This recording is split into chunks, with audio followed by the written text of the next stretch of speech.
So live on BBC Radio Scotland FM, on Sounds and on digital online at bbc.co.uk/Sports Scotland. Heart of Midlothian against Celtic, the big one live with Pat Bonner, Ryan Stevenson and Liam McLeod.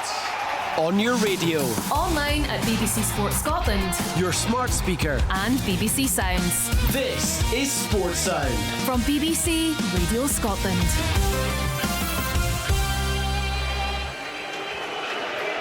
And a very good afternoon to listeners on BBC Radio Scotland FM and on Sounds. And what an afternoon it is down EH11, down the Gorgie Road, as the league leaders, Heart of Midlothian, go head-to-head against the defending champions Celtic. This is the place this afternoon. The Celtic players off into their huddle amidst the boos from the Hearts supporters. The Hearts players going round each other, the high fives, the hugs, just before battle begins. Gordon in goal for the host, Steinbender, Halkett, Finlay, McCart, Milne, Magnuson, Leonard, Braga, Kiziridis, Kabore, Celtic, Schmeichel, Arojo, Trusty, Scales, Tierney, Nygren, McGregor, Engels, Yang, Maida and Chvanchara. This is a must-not lose for Celtic. If Hearts even draw this game, it would not be in Celtic's hands. The gap 6, if it goes to 9 between these two, it's going to be a heck of a long way back for a team that's got used to winning over the course of the last 15 years. It is going to be Celtic to kick off. As we watch from right at the back of the Wheatfield stand under the TV cameras, Celtic shooting left to right towards the Gorgie Road, Hearts towards the school end in the maroon shirts, white shorts, Celtic in the green and white hoops. The referee is Stephen McLean, as it was when these two met here at the end of October. Hearts looking for a third successive victory over Celtic, having beaten them 3-1 here and 2-1 in Glasgow right at the start of Wilfred Nancy's ill-fated tenure, which could yet do mortal damage to Celtic's hopes of winning a 14th crown in the last 15 seasons. One last check of the watches from the referee, and Stephen McLean sounds the whistle, and let battle commence in the capital as it's rolled back by Engels to Scales. Long ball with the left foot out to the far side.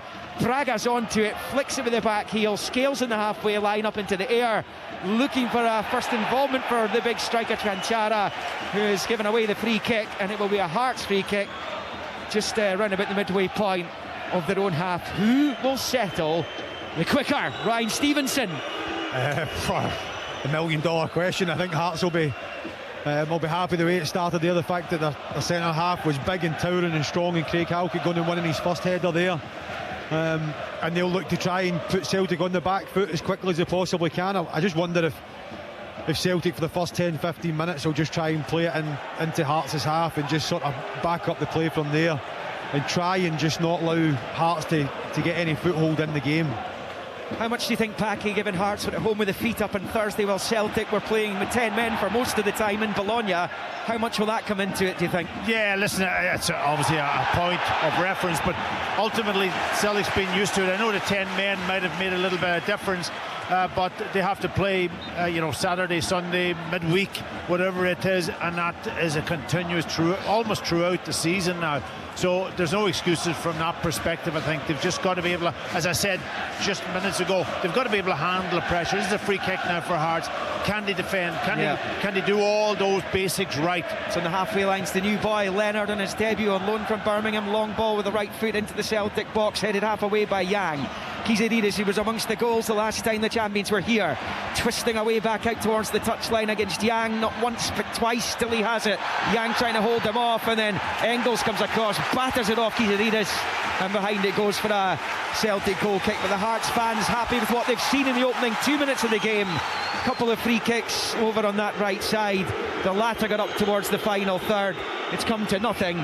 It will be a goal kick to Celtic, and it remains 0-0 in the very early exchanges here in Edinburgh, and I will keep you up to date with what's going on along the other end of the M8 as Rangers take on Dundee. Rangers very much in the mix as well.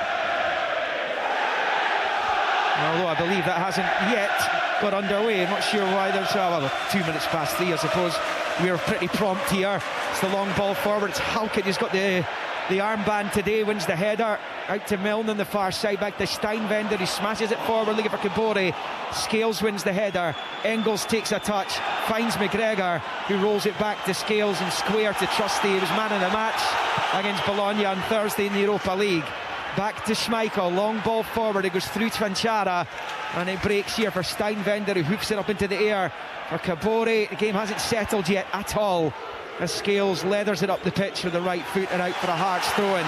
What's really interesting, Liam and Ryan, is that Celtic have gone long 2-3 occasions now up to Vanchara, who's, how would describe him? He's tall. It doesn't look a physical one, but he certainly is big enough that is going to be the target maybe for the guys in the back to miss out that almost high press from Hearts.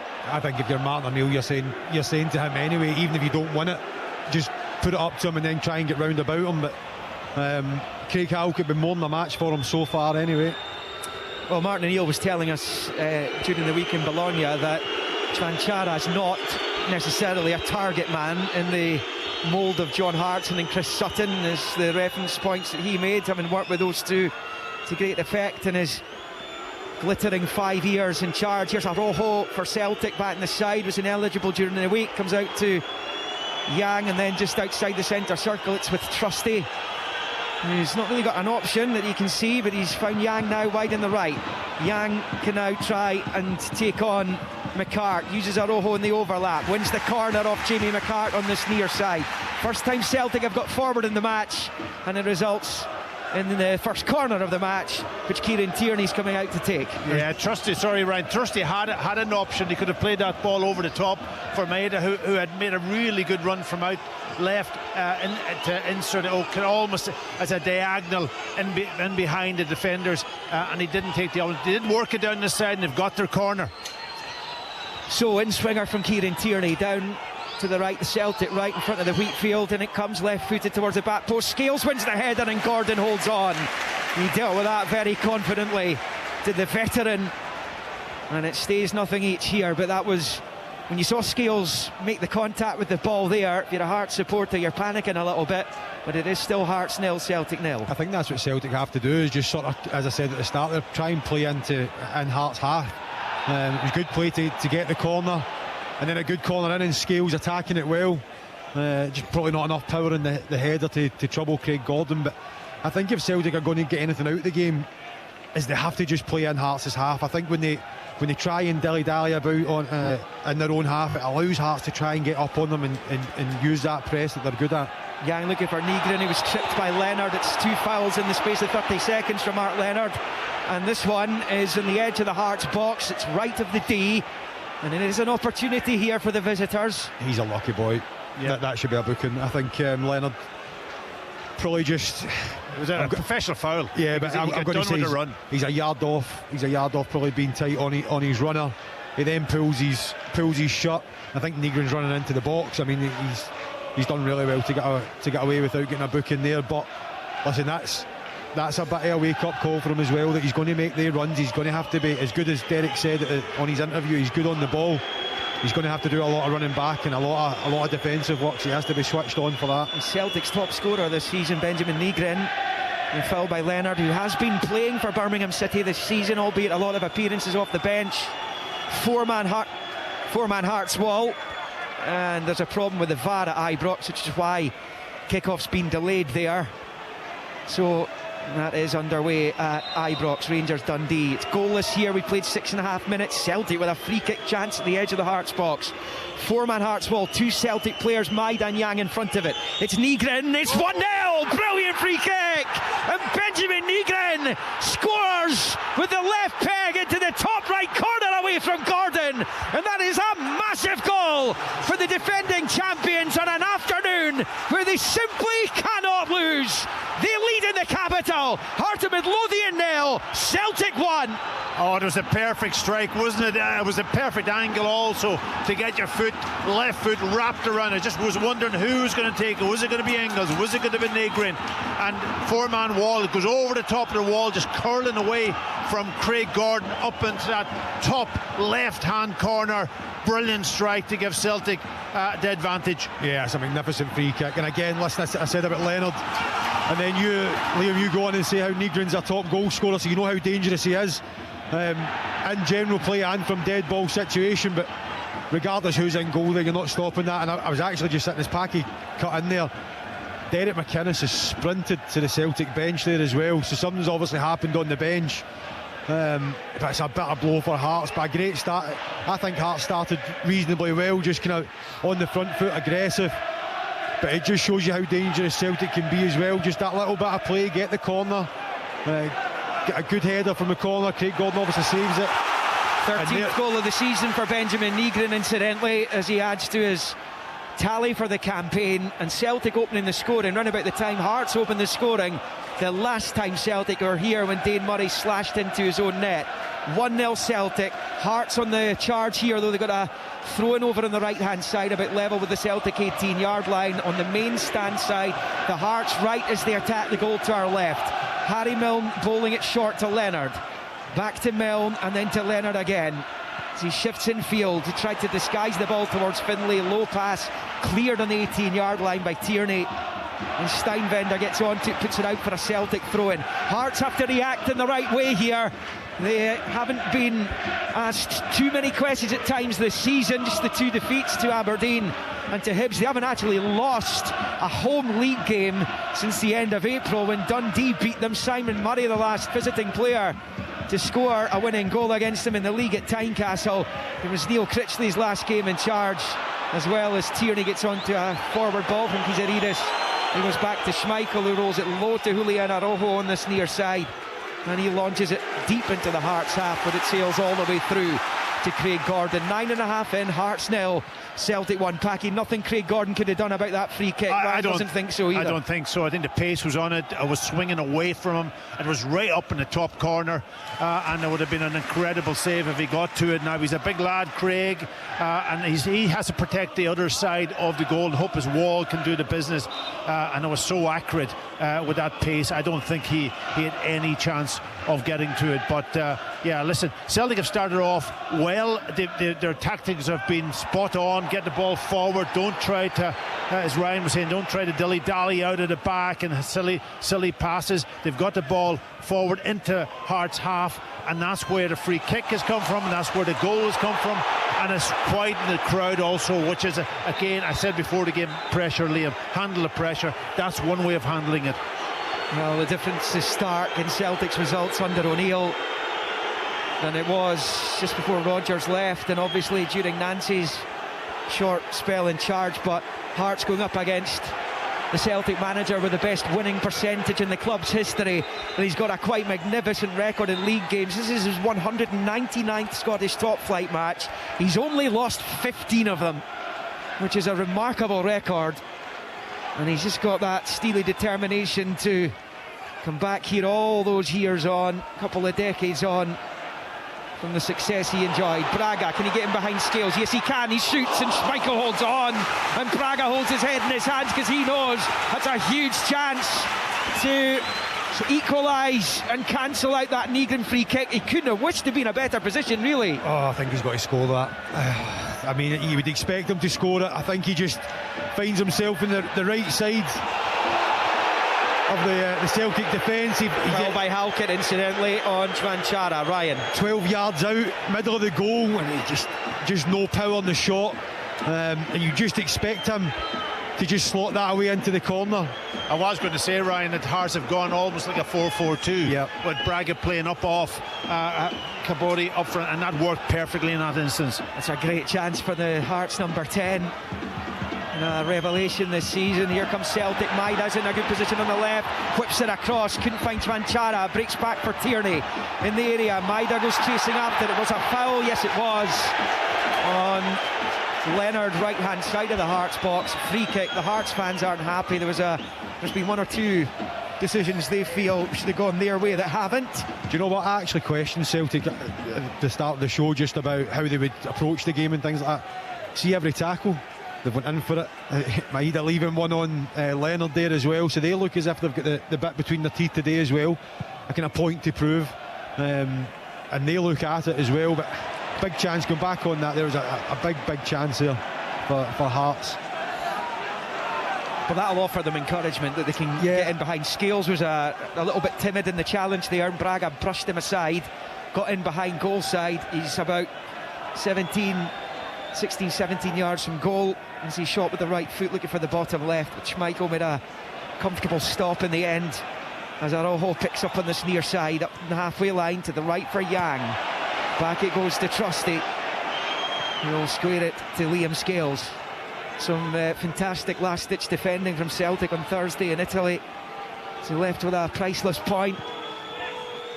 They might still need to beat Utrecht on Thursday, but they're in the mix for a place in the next stage. Here's Nygren on this near side of the Hearts box, but it's won back by the league leaders and swept to safety by McCart all the way into the Celtic half, where Trusty nods it back to Schmeichel. I tell you what's going to be a big point in this game is Nygren running off Leonard. Now, it's a big game for Leonard coming in. He's been at Hearts before, but Nygren just made a run off the back of him there. As soon as he actually stood to the side of him, and as soon as Leonard turned his head, he just went, because he could see his shot number. And for me, as you said, Liam, him being top goal scorer, things like that, Hearts, if I was Leonard, I would just go and lock on him for the next 5-10 minutes and just try and stifle it, get him out of the game. That's going to be pivotal, I think, in the outcome of the game. 17 appearances for Birmingham City this season. Mark Leonard, who was playing with former Celts Kyogo Iwata and Patrick Roberts. He's going to go out to play for a Celtic throw-in on this near side. Araujo is over it, midway inside the Hearts half. Celtic leading 1-0. We played 14 minutes here at Tynecastle. Araujo waiting to take this throw-in. On loan, Bournemouth right back. Yeah, it's interesting when I watch the fans inside this. It's always very intimidating, this ground, but every time there's a decision to Celtic, they're up and they're wanting to put pressure on the referees and so on.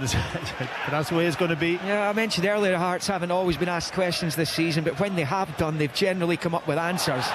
Steinvender takes his eye off the ball momentarily and it slips under his right foot and out for a Celtic throw-in midway inside the Hearts half on the main stand side. Over on the Celtic left, and it's Kieran Tierney who's over it. He looks for an option in green and white.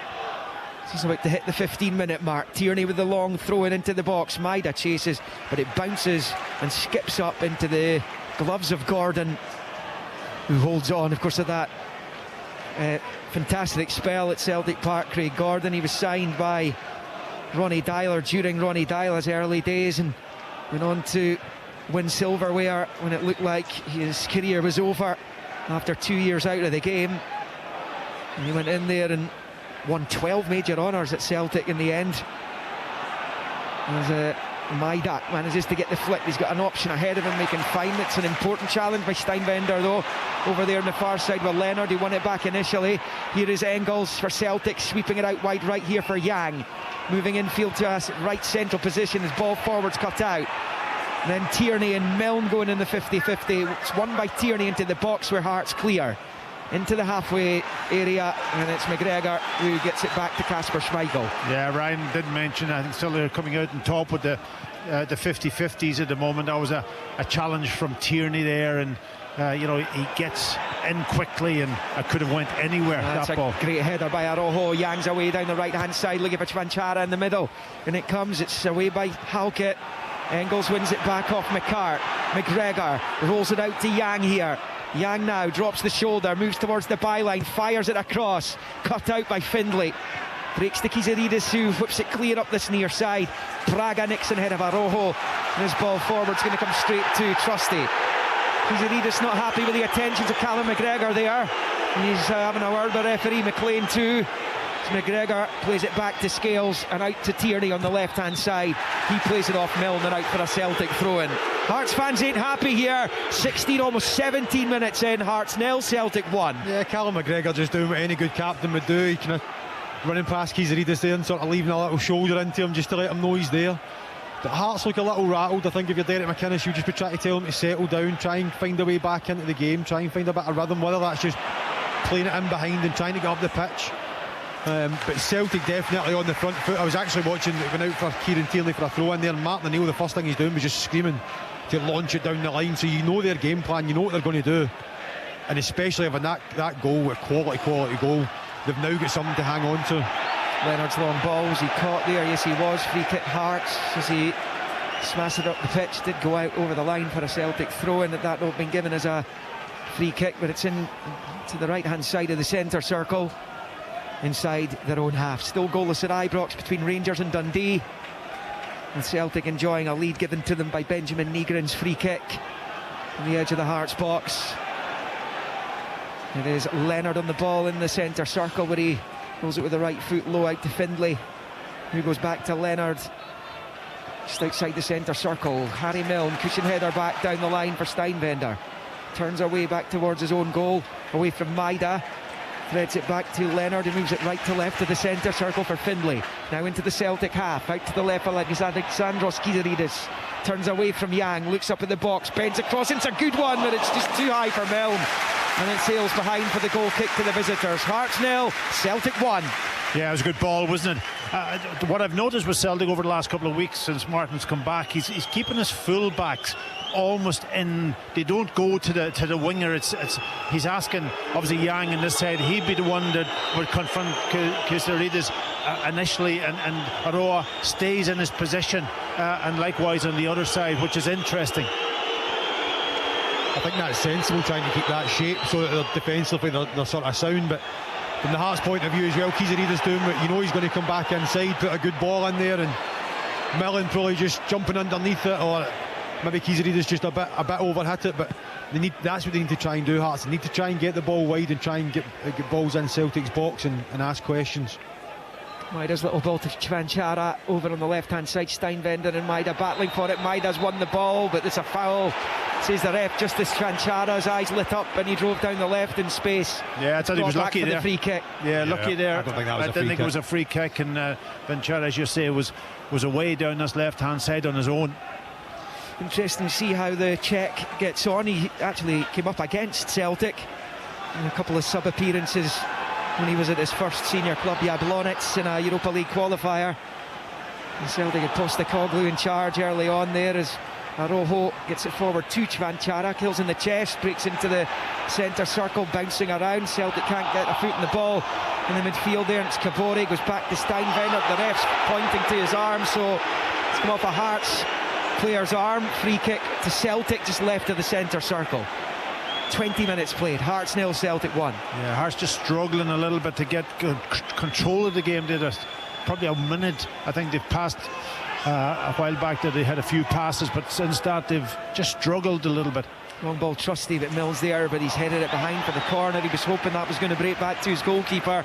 It will be a Celtic corner over on the left hand side in front of the main stand. So these are important moments for Hearts here. They cannot, you feel, afford to concede a second, Ryan. Yeah, I mean, if they do off this corner, it'll be absolutely criminal. Harry's trying to do the right thing there by just heading it back into Craig Gordon's path, and a little slack header that goes out for a corner. And then if you concede off it, you look at it and you just say, Harry, why did you not clear it out for a throw-in? I think it was a difficult one to head back to your goalkeeper, wasn't it? It's fun. It's funny just watching Celtic taking their time over set plays. How often have we seen them, particularly since Postecoglou was in charge, how quickly were they taking corners and throw-ins, goal kicks? They've not got that same urgency with this 1-0 lead here, and their title hopes are under massive pressure from the maroon and white half of this city. Looking to land another haymaker here. Arne Engels over the corner, right-footed in-swinger coming in from the Celtic left. Important phase in the game. In from Engels to the near post, headed away by a Hearts player at the near post, and actually he's been fouled, so it's going to be a free kick to Hearts. So it all comes to nothing from a Celtic point of view, but they do have that crucial 1-0 lead. Yeah, listen, I think Martin will be super happy with the way they've started the game. I think, obviously, as we said, it's a great free kick for the goal. You can obviously see what they're doing. They're just literally, anytime they can get it, they're trying to go down the sides. If they can play, they will. But in the main, they get throw-ins, they'll go long on them, ask Hearts questions in their own half. And I think that's really what Hearts have to try and get back to. If I was Hearts, I'd be looking at just saying, look, can we turn the two Celtic centre-halves for the next 5 minutes and ask them questions? Foul by Nygren there. Wasn't looking at the ball and jumped into a challenge he had no right to win, and Stephen McLean gives the free kick, which will be taken right of the centre circle. Hearts look to take it quickly there, and the referee wasn't ready, so we played a quarter of this. They would have worked on this as well, Martin. I know it's the old dark arts, isn't it? Any time that they get a ball, Hearts get a free kick, Celtic are just kicking the ball away and just trying to slow everything down. It's great play from the Celtic side. Leonard takes right-footed to the left-hand side of the box. It's one in the air by Halkett, back towards Kabori, gets his shot away, but he's pulled it well wide. They're claiming corner. Kabori's gone down as if he's been injured there, and he's frantically waving for medical attention. Here he was inside the box when the challenge came. Yeah, I don't think it was a challenge. I think what he's done is he's kicked through, and I think he's almost kicked through Trusty and injured himself. It was a good effort, took it on his chest, turned and then got a strike away, but it's almost like as if he's kicked into Trusty rather than Trusty doing anything. I don't think it's... He's back on his feet now, so despite the initial panic from the Hearts number 11, I think Packy's 100% right there. He's done well striker play, holding it in and trying to get a shot off, but I think his actual shots and his follow throughs hit Trusty's studs. McGregor wins it off Kizaridis, pushed forward by Arojo, gives it straight to McCart. It's a slice from Leonard in the midfield, and now it's Daisen Maida taking it out to this near side.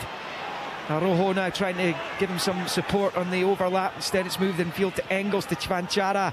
Now it's Nygren as it pinched off him by Leonard. Hearts clear to Kizaridis, but it's only partially away, but McGregor can't find Nygren, and it's out for a throw-in to Hearts on this near side. 24 on the clock in the capital. Hearts 0, Celtic 1. It's been an entertaining game. Both teams clearly keen to pick up all 3 points. And you feel, from Celtic's point of view, anything less than the 3 points, given this is the penultimate chance they've got to personally wound Hearts. Well, they've got this themselves season. into a You good feel they're position. going to have to win this. Yeah, got themselves into a really good position now. They're playing well in this half. They don't look tired in any way. Maybe that might change as the game goes on, but everything they're doing the right things. And Hearts just struggling a little bit to get into the game, and Celtic will be the happier team. I think Martin O'Neill will be delighted with the response he's got from his team. Yeah, I think he'll be... They're not happy when he's taking the free kick from him. I mean, it might well be a foot out of the way, but I think the Hearts fans are just so irate with some of the decision making right now. Yeah, but where is tell me really what decisions? I can't see it, to be perfectly honest. I just think that they're frustrated because they haven't really been in the game, you know. There's Magnuson. Was he pushed by Engels? There's another one, Packy, for you. Yeah, but listen, this one's been given. It's been given. Is over on this near side, midway inside Celtic half. And an opportunity perhaps to launch a long ball into the box. Halkett and Finlay have made their way towards that right now. Hearts currently in their best points tally after 22 games since 91-92, when they had the equivalent of what they've got now, 50 points. In the 2 points for a win days, they were top of the table, having lost just twice that season too. Eventually finished behind Rangers as the free kick comes into the box. Magnuson wins the header on the right hand side of the area, but heads it down into the ground, and it skips up for Kasper Schmeichel to gather, and he's got Tierney away down the left quickly. Maida, misunderstanding with Nygren, won back by Leonard. Foul there on Braga by Chvanchara, and it will be a free kick for Hearts, level with the edge of the centre circle. And the frustration's there for all to hear right now. 26 played, Hearts 0, Celtic 1. The frustration from the home supporters, and they're going to get another throw in on the far side, won by Steinwender and Maida. I love this. I mean, two teams just absolutely going at each other, to be fair. Tierney sees it behind, under pressure from Braga down that right flank, and it will be a Celtic goal kick. There's another domestic cup bitter pill to swallow for Denny McInnes last week as they exited the Scottish Cup at the first hurdle, beaten by Falkirk, and having a quite wonderful return to the top flight after all those years away. They also went out the first hurdle of the League Cups. That's been a It's been the black spot for them this campaign, the league leaders. But there's Chanchara, 3 for Maida. Gets in behind, left-hand side of the box, and he smashes it high over the bar, and it stays Hearts 0. Celtic won on 27 minutes, and still goalless. Last we heard at Ibrox between Rangers and Dundee. Yeah, that was that long ball again, wasn't it, from the goal kick, just knocking it short to Schmeichel, and Schmeichel not taking any chances, playing it up, nice clipped ball up to Vanchara, high up the pitch, wins it, and then the support came, and for me that is what you've got to do when a team comes and tries to pressure. The space is high up the pitch. If you can execute it, do it, and do it properly. It's amazing what happens when you hold the ball up as well. It just allows your other players to get close to you. Egren's header forward, look at Chanchara, came from a Gordon clearance, but it's well dealt with by Stuart Findlay. He was a youngster at Celtic. Out to Kizaridis here from McCart, whose dad was in charge of the Celtic Academy. As Gordon launches it forward, Trusty wins the header, comes off McCart on this near side. Kizaridis can't keep it in play, the frustration all over his face there. That's out for a Celtic throw-in on the near side. Hearts 0, Celtic 1. Julian Araujo over the throw-in here, midway inside Hearts territory. He's stealing a yard or two, which is annoying the home fans some more. Bowls it to Engels, gets it back, and goes back to Schmeichel, the edge of his box. Out to Scales, and then back to Kasper Schmeichel. The ball inside the D. He plays it to his right for Trusty. He was, as I said earlier, Celtic's top performer in Bologna on Thursday. Scored as well as he goes long, looking for Maida, the long ball. Headed away by Steinwender, and then clearance completed by Harry Milne. Into the centre circle, 2 Celtic players went for the same ball. Trusty's done well though with it, and finds Yang, he finds Araujo, goes back to Schmeichel. Kabore chases and then changes his mind, which gives Schmeichel more time to deal with it. And the Hearts fans making their point to Pierre-Landry Kabore that he should have continued his run, just to, even if he's not going to get there, it forces Schmeichel to get the game back underway effectively. Yeah, he should have just engaged there. I think Schmeichel has been ropey the last maybe 4 or 5 weeks, just with balls round about his feet and things like that. I think Kabore has to read that as well and just continue his run there and put him under pressure. The other problem that Hearts have a little bit there is a 2v3 in the middle of the pitch. They've got Braga and Kabore up front, and they're the ones that, and I think it's Braga that's been sort of asked almost to come in on top of McGregor rather than Magnuson. He's almost a sitting player alongside Leonard, and that's creating a few problems for them just to come to terms with it. Crowd of 18,859 inside Tynecastle Park for this top of the table showdown. Celtic in front on the half hour. Schmeichel goes to Trusty on this near side and takes it for a walk, and then rolls it with the left foot to Araujo, and then back to Trusty again. Square ball for Scales, out to the left hand side touchline. Tierney first time with the right foot, long ball looking for Svanchara, headed away by Halkett. Is that a push by Engels and Magnuson? Yes it was, says the referee. Engels let fly with the effort there, it goes well wide anyways, protesting the decision, and come to nothing in the end, and it will be a Hearts free kick midway inside their own half, dead centre of the pitch. I think it was a free kick, but again, I don't mind that from Engels. He's actually just using his body, trying to be aggressive to win the ball. I think sometimes this year Celtic have sort of kind of lost out in a lot of the sort of battles and things like that, but today they're fired up, aren't they? Yeah, I'll give them their dues, they're bang at it. They're fired up, and there's Hearts on the ball here though. Won back well by Leonard. Out to Milne, forward looking for Kabore. Scales hasn't got there, now it's Braga, right hand side of the box, low ball across, is cut out by Yang and cleared. He was looking for Kizaridis. Go himself there and get a shot, Braga. You're inside the 18-yard box. Is that a foul? Yes it is. It's a foul by Yang on McCart as the Hearts supporters imitate the yellow card gesture at the referee, but there isn't one coming for the Celtic winger. Hearts 0, Celtic 1. I think going back on that, Braga finds himself, I know he's on an angle there, but he's inside the 18-yard box. There's 3 defenders, Celtic defenders inside the 18-yard box. I know Kizaridis is trying to get in there, but just going of a shot, just something that might take a deflection, or you might end up hitting a cracker like he did against Dundee and it goes in the bottom corner. Milne and Leonard over the free kick. It's Milne with the left foot, bends it to the right hand side of the box. Magnuson wins the header, back across it comes, headed away by Araujo. It's still alive in the area, still a chance for Hearts here as McCart swung for it, Findlay too. It's blocked and cleared by Arojo. Milne picks up, wide left for Kizaridis. Arojo and Chvanchara are in close attendance. Comes off Arojo and out for the Hearts throw-in. Level with the Celtic penalty spot. Yeah, Celtic, our Hearts sort of almost had 3-4 players initially away the back post for that free kick, and they created a little bit of space by everybody running towards the ball, blocking off people, and then they won that ball as it's delivered to the back post, and there was an opportunity for them. Leonard takes the throw in, short to Kizaridis.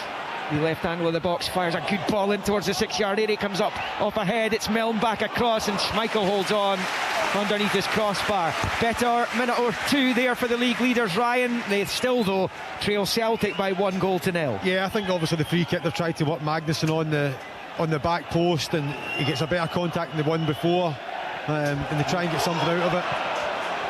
But again, just come back on Kizaridis. As soon as he gets the ball, he just needs to take that touch and then get it wide, get it a ball in the box and try and ask questions, because you can see the reaction from the crowd now as well. Magnuson's come more into the game. He had a quiet opening half hour, but we're seeing a bit more of him now. He's been much improved in recent weeks. Here's Braga down the right of the Celtic box, trusty for company, out to the corner flag. It's going to go against Braga though. They're throw into Celtic, level with their own 6-yard line over on that far side. Early Nygren free kick separating the teams. I think he's only one for Hearts that you can look at, Braga, and think that he's the only one that's maybe going to try and get something for Hearts. Kabori's trying, he's running about, but that bit of quality, he's the only one just now that looks as if he can try and get Hearts back into the game. Hearts have never beaten Celtic 3 times in the one season, although pre-75-76 there were only 2 league meetings. It would have only been possible if they met in the Cups in those days. Kabore can't keep it in play on the far side, and out it goes for a Celtic throw-in. It's easy to look at Kabore and point out he's not going to bring to the table what Lawrence Shanklin does, but the fact is, and they are looking at, there'll be at least one more striker, perhaps 2 coming in over the course of the next week. So it's clearly going to be tough for Kabore to keep his place if he's unable to perform this afternoon. But they're going to have to get used to life without Shanklin for the next 7 or 8 weeks, Ryan, aren't they? For a while. But I think that's where Lawrence can drop into the hole. He's technically very good on the ball. He can link that play between midfield and striker. Kabore, I think, is completely different, and I don't think Hearts have done enough of that today, where just clip it in behind the 2 centre-halves. Make Scales run back towards his own goal. He's uncomfortable doing that. No centre-half likes doing that. And just get Kabore facing the Celtic goal. I think when he comes there, he obviously lets it go out for a throw-in, but he comes and tries to get it to feet, and he kind of gets himself in a fankle at times. There's a long ball towards Braga. He's coming back from an offside position. He comes to Trust. He's made a mess of it. Big chance for Hearts. Kizaridis shot saved by Schmeichel. That was the chance. Right there, that was the chance for Alexandros Kizaridis. He's fluffed his lines after Austin Trusty's horrendous error as he high-fives his goalkeeper. It stays Hearts 0, Celtic 1.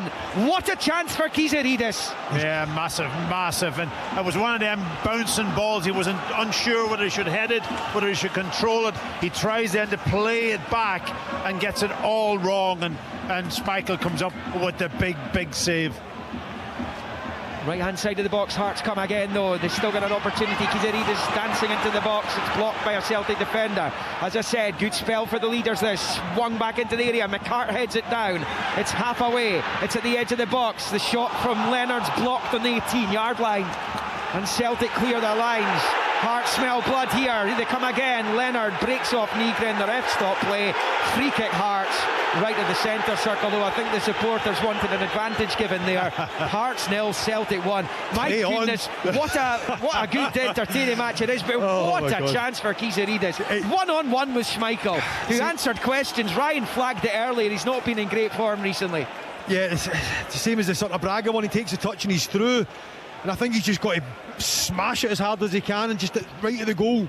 Free kick, Hearts into the box. Kabori wins the header, but it's going to go behind harmlessly for the goal kick. It's a great save from Schmeichel. He does everything that he has to do. For me, you know what Schmeichel's going to do. He's going to spread himself. He's going to stick out that big leg. I think you've got to play it high. You've got to play. You've got to do your homework. You know, and that's sometimes where we talk about goalkeeper coaches and all that. You look at the opposition goalkeeper too, and you know, and you almost paint that picture to the players before they go out. What is? I'm not going to call it a weakness, but what's the profile of that goalkeeper? He's always going to go to the ground, stick his leg out, play it high. Well, it's an opportunity missed, that's for sure. And how important will that prove to be? And Celtic have been good, to be fair, in the main, but Hearts have had two massive chances. They've been the better team the last 5-10 minutes, Hearts, though. They really have tried to exert authority in proceedings. 6 points clear at the top of the table. At the moment, as it stands, that'll be reduced to 9. There's another long ball which Scales uncomfortable dealing with, and it's Kabore. He's got Braga and Milne inside the box, rolled behind Braga though. Milne can still get there. Celtic seems slow to react to the situation. Here's Harry Milne, moves it to his left for Thomas Bent Magnuson, out to Kizaridis, attacking Arojo at the left angle of the box. McCart goes in the overlap, uses him as a decoy. Kizaridis fires it to Leonard, lifted up into the air, looking for Kabore, headed away by Arojo and flicked to safety by Arne Engels. And Hearts take advantage of their current dominance in proceedings. They still trail 1-0. 38 on the clock. This is the time when Celtic have got to handle that pressure. We talked about it before the game, that there will be a period where Hearts will have much more dominance of the ball, and now they have to be able to defend. Can they do it as a team, as a collective? Kizaridis with the ball. That's a good switch out to that right hand side for Steinbender, moves it in field to Milne, turns it back the way. It's with Leonard, rolled ball, the low ball out to this left hand side to McCart. Now it's with Kizaridis taking on Arojo, and Kizaridis has gone down. I'm not sure there was anything in that, and it's cleared by Julian Arojo across the halfway line, when it's picked up by the skipper Halkett. Moves it to his right for Milne under pressure from Maida, and goes back to Findlay. McGregor with the challenge, and Stuart Findlay leading from the front. Callum McGregor on that occasion, and out it goes for a Hearts throw in on this near side. So as soon as that goes to Kizaridis there, I mean, I'm raging if I'm playing with him there, because all he needs to do, he's ran into him and tried by a free kick. It's stupid. Just take a touch, put it in the box. We've got a bit of pressure. Callum McGregor typifying what it's all about there for Celtic under this sort of pressure, just running and breaking his sort of position from centre midfield, but running, getting himself into a tackle there. And even though it goes out for a Hearts throw in, it just shows you that impotence that Celtic have. The most fascinating title battle for many a year in Scotland in the top flight. Hearts putting the pressure on. It's won back by Harry Milne, sliding in on the far side. Nygren, and out for a Hearts throw-in. Listen to the Hearts fans now. Yeah, there's another one for me when it goes back to Schmeichel. He's got to go long. He's got to go long. Don't invite the pressure when Hearts have got the momentum going. Ball's bowled into the box, headed away by Tierney. Kabore gets his chest onto it, flipped back out wide there by Leonard, breaks the Steinbender from Braga. Now Milne on the turn, allows Engels to make the challenge though, and Engels clears, and out it goes for a Hearts throw-in over on the far side. Be interesting to see what the possession for the last 10 minutes is. It's felt like Hearts have had exclusivity of the ball. Celtic over the lead, Hearts with a throw-in, and Steinbender's been told to move back a few yards before taking it. He bowls it back to Halkett. He goes back to Craig Gordon. Long ball with the left foot across the halfway line. Kabore flicks on, but straight to Scales. It goes back to Schmeichel. Well, dodgy bits of the defending from Scales and Trusty have presented Hearts with the two opportunities that they've had. Braga and Kizaridis, neither took them. Schmeichel making saves on both occasions. Schmeichel with the clearance. Leonard's there though, gets it straight to Magnuson. Slips it to his right, looking for Milne, cut out and cleared by Tierney. Now it's with Findlay to McCart on this left-hand side. I don't understand how Schmeichel, or goalkeepers in general nowadays, get away with that. I mean, he's won a Premier League there, and again, he's just inviting pressure by trying to play a fancy ball right through the middle of the Hearts sort of team. When there's absolute package, he's got all the time in the world to get it under control and pick his pass, and then ends up, here he is now again, dilly-dallying on the ball, and Liam Scales has it on the left-hand side of the park, rolls it back to Schmeichel. Taking his time, surveying his options and launching it long with the right foot into the centre circle. Finlay underneath it, but it breaks to Nygren. He finds Engels, back to Nygren, back to McGregor, to Engels. He's overhit the ball for Yang though, and out it goes for the Hearts. Throw in on this near side. It has not been a good spell for Celtic. Yeah, it's got a bit scrappy, hasn't it, from Celtic? They were all the good things they were doing in the first half, and again it comes, I think, from a little bit hesitancy of will I play or will I pass it out, or will I play it into those channels and let the big striker run after it. Well, they felt it was a push by Engels there. Hearts supporters, it's a header won by Trusty. Comes to Rojo, long ball through, looking for Maida, right through to Gordon. He holds on. Hearts 0, Celtic 1, knocking on half-time here. Another couple of minutes of the 45 to go. I think Martin O'Neill will be happy just getting to half-time, getting them in the changing room, settling them down. I definitely think he'll just be saying, go back to the game plan of put it in behind Hearts, ask them questions. We're 1-0 up. You know, we don't need to go and try and invite as we're talking about there, like Schmeichel trying to play clever little balls. Don't need to invite pressure onto ourselves. Let Hearts come and ask questions, and then can we try and catch them on the counter. And I think Hearts just need to get back to trying playing balls down the channels. Hearts supporters screaming handball, but they would have been wanting an advantage, albeit an offside flag's gone up anyway. And that will be a Celtic free kick as the champions look to get in at the break. 1-0 up here. Yeah, it's an important time for them. Yeah, but true was it just a minute and a half to go to the 45. If they get them in 1-0, they'll be very, very happy with that, because they did come under pressure for the last sort of 10, maybe 12 minutes. But they've been able to handle it. Those two big chances for Hearts, though, they will be thinking about those. It's on the far side. Nygren flicks it up the line. Maida gets it back to Tierney, and then to Scales. Finds Trusty. Trusty then back to Liam Scales. About 50-50 in the possession, barely anything in it. And shots on target, 4 for Hearts, 2 for Celtic. And 2 of those chances, Gizeridis and Braga both on target, but saved by Schmeichel. One of those 2 for Celtic, saw Nygren dispatch his free kick from the edge of the box. We are in minute 45 here, under the lights now at Tynecastle. Hearts 0, Celtic 1, and it's Trusty rolling it forward to Tranchara. It's a poor touch. We heard what Packy made of that in the background, as it's a long ball cleared, headed away by Trusty, who finds Maida, who nods it back to Tierney on the left-hand side. It's in behind Tranchara though. It's the wrong side of the ball. Hearts pick up Magnuson. Back to Finlay, out to McCartan near side. We're going to go into 1 minute of stoppage time in about 15 seconds from now. Finlay out to Jamie McCartan, the near side. It's a long ball, but he's asking way too much of Cabore and Braga, and it comes all the way through to Schmeichel. Big half-time team talk coming up for Derek McInnes. Yeah, I think Jamie McCartan gets the ball and he's really got nothing. Cabore drops into position where he's never really going to get it there. If I'm Derek McInnes, I'm just screaming to him, go in behind, there's 30 seconds left, run in behind, ask questions. But yeah, you're 100% right. He's going to have to go in there, he's going to have to try and get in about them, but he's going to have to remind them that they've had 2 massive chances. So there's confidence still there, they'll get chances in the second half, no doubt about that. But I think Martin O'Neill will just begin in saying, I've been so surprised, but I like the way Celtic have played. I think they've been, Ryan, I would say the first 20-25 minutes Celtic were very good. I don't think they've been anywhere near it the last 15-20. No, they haven't, but they've been dogged when they've had, and I don't think they've been dogged this season at all. Yeah. But Liam, the game is, there's going to be spells where you have to defend, you've got to be strong, you've got to, and the opposition's got to have the ball, especially here in Tynecastle. So I'm happy that they've been able, from a Celtic perspective, they're able to deal with that to a point. Poor finishings let them off the hook though, as the referee blows for half-time. And it's Benjamin Nygren's early free kick which has Celtic in front in a game they have to win, you feel.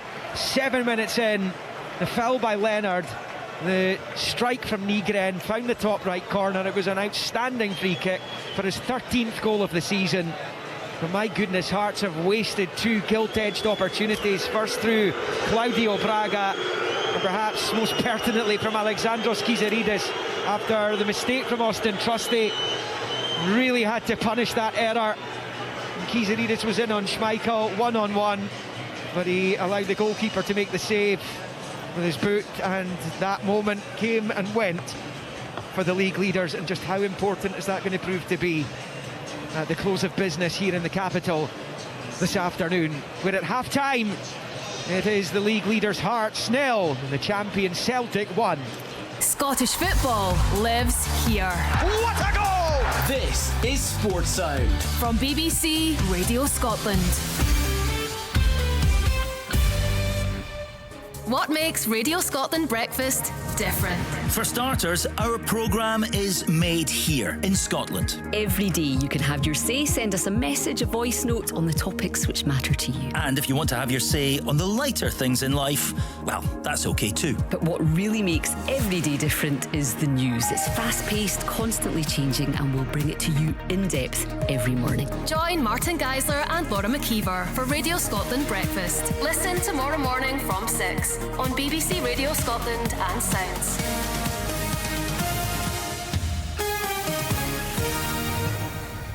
This is Sports Sound with me, Richard Gordon. It has been intense in the first 45 minutes, as you would expect at Tynecastle, but it is the champions who lead, thanks to that superb free kick from Benjamin Negrin, his 13th goal of the campaign. 1-0 there, but we're still some way away from half-time at Ibrox. There was an issue with VAR, I gather, which meant the delay to kick off there. So they're now approaching the closing stages. We've had live commentary, of course, available on that one on medium wave and BBC Radio Scotland Extra.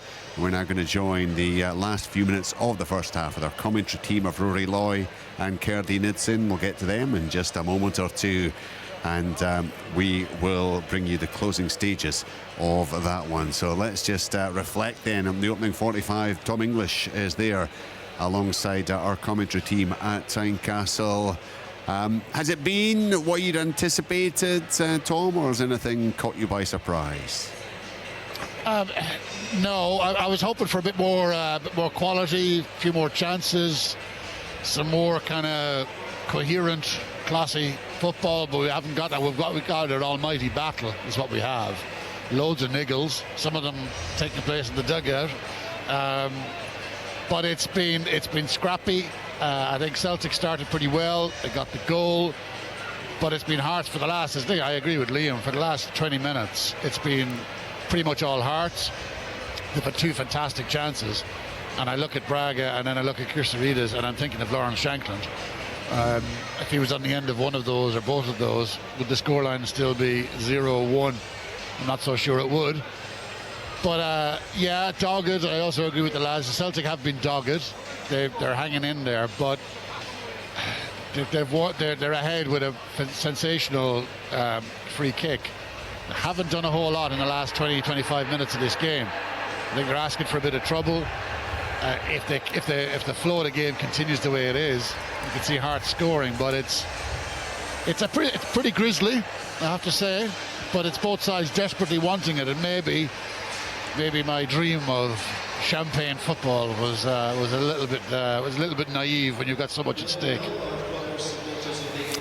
Well, yeah. I mean, clearly the pressure is there. As I said, it has been intense. If there is a plus point for Hearts right now, is that they do know they're capable of creating these opportunities against that Celtic defence, Tom, but Derek McInnes is going to be so disappointed that at least one of those wasn't taken. He has to hope that there are more to come, I guess.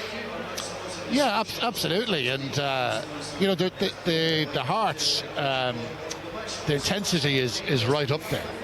They're playing like a Hearts team. That with the same intensity, with the same hunger. They just don't have that little bit of excellence at the moment, and that ruthlessness that they have shown against the Old Firm this season. If they keep getting chances, they're going to score one, aren't they? By the law of averages, you would imagine that Kirstarides and Braga are going to. One of them will score. Cabore, I think, is. I mean, you look at Cabore, and again, he's trying his heart out, but he's just nowhere near Lawrence Shankland's level. Down the other bit, Shvan Chara is totally out of it. And I think it's an awful lot to expect him to come into this team, this environment, this stadium, having not played in so long, and hit the ground running. And he's not. I think he's miles off it. So it's 1-0 Celtic, but it's still finally poised, given the fact that Hearts have dominated the last 25 minutes. Ryan Stevenson, still have hope that you can see Hearts come back and get back into this game? Yeah, absolutely. Listen, Tom's right in what he's saying. I think Hearts have played the Hearts way. They've been at, apart from the first 10 minutes, they've been at Celtic. What you have to do is you have to read the room, and we don't have Lawrence Shankland, who I was saying during the commentary there, can come and link the play up. Kabori doesn't do that. Kabori for me is better when he's facing the Celtic goal, so play balls in the channels or play balls over the top. Anytime it's went over the top to Kabori, he has actually got on the end of it. He's caused problems for the Celtic two centre halves. But the two chances they've had, I mean, regardless of how Celtic started, or even if Celtic had dominated the full half, they two chances that Hearts have had are not even guilty. You have to score them. In the magnitude of this game, you have to score them. But you can sit in there and say, listen lads, hopefully we'll get another chance, but they should, regardless of how good Celtic started the game, Hearts should be 2-1 up, because they're 1-on-1 with Kasper Schmeichel twice and they're 12 yards out. For me, in the Celtic end, listen, if you're an away team, I've been an away opponent here, you know how Hearts are going to play. The crowd is turbocharged, so it's going to be a battle. And I've actually been quite impressed with the way Celtic have they've just dug deep. They've rifled into challenges when they've had to. They've been aggressive. I think you can see that Martin O'Neill set them up to just sort of play in the Hearts half. Anytime they've had throw-ins, they go long.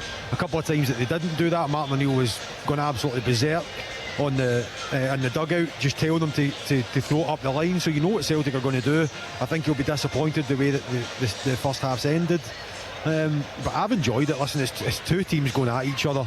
And Celtic, I think Martin O'Neill will be in there just saying, look, we need to just try and up it another 10% or so. We have a 1-0 lead. We don't need to do anything stupid. And if you're Derek McInnes, you're in there saying, for me, I'd be saying, listen, we need to get it wide, we need to get crosses in the box, and if we do get another chance, we have to take it. And I think if Hearts get a goal, I think it will then become difficult for Celtic. 1-0 it is for Celtic. The half-time whistle has now sounded at Ibrox, so let's get across to our commentary team there of Rory Loy and Cerdine Idsan.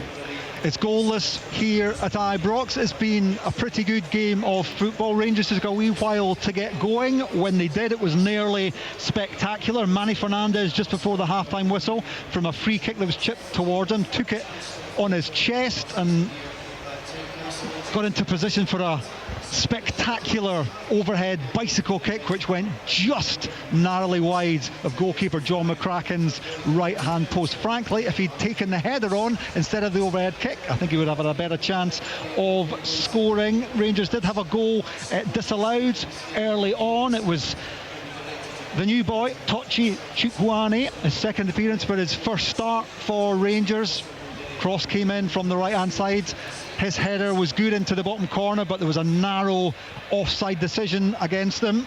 There was also a couple of decent saves from the Dundee goalkeeper John McCracken, who had to deny Chukwuani when he was played through by Tello Asgard. Chukwuani really should have scored, saved by the feet of the Dundee goalkeeper. And another chance for Rangers came when Asgard was played through, and his right foot shot from outside the area was strong, it was true, but there maybe wasn't enough direction in it, and it was a comfortable enough save for the goalkeeper in the end. Up the other end, well, no real saves of note that I've noted down for Jack Butland, Rory Loy, but Dundee's discipline and their energy and their organisation at the back means they're pretty worthy of a 0-0 half-time scoreline.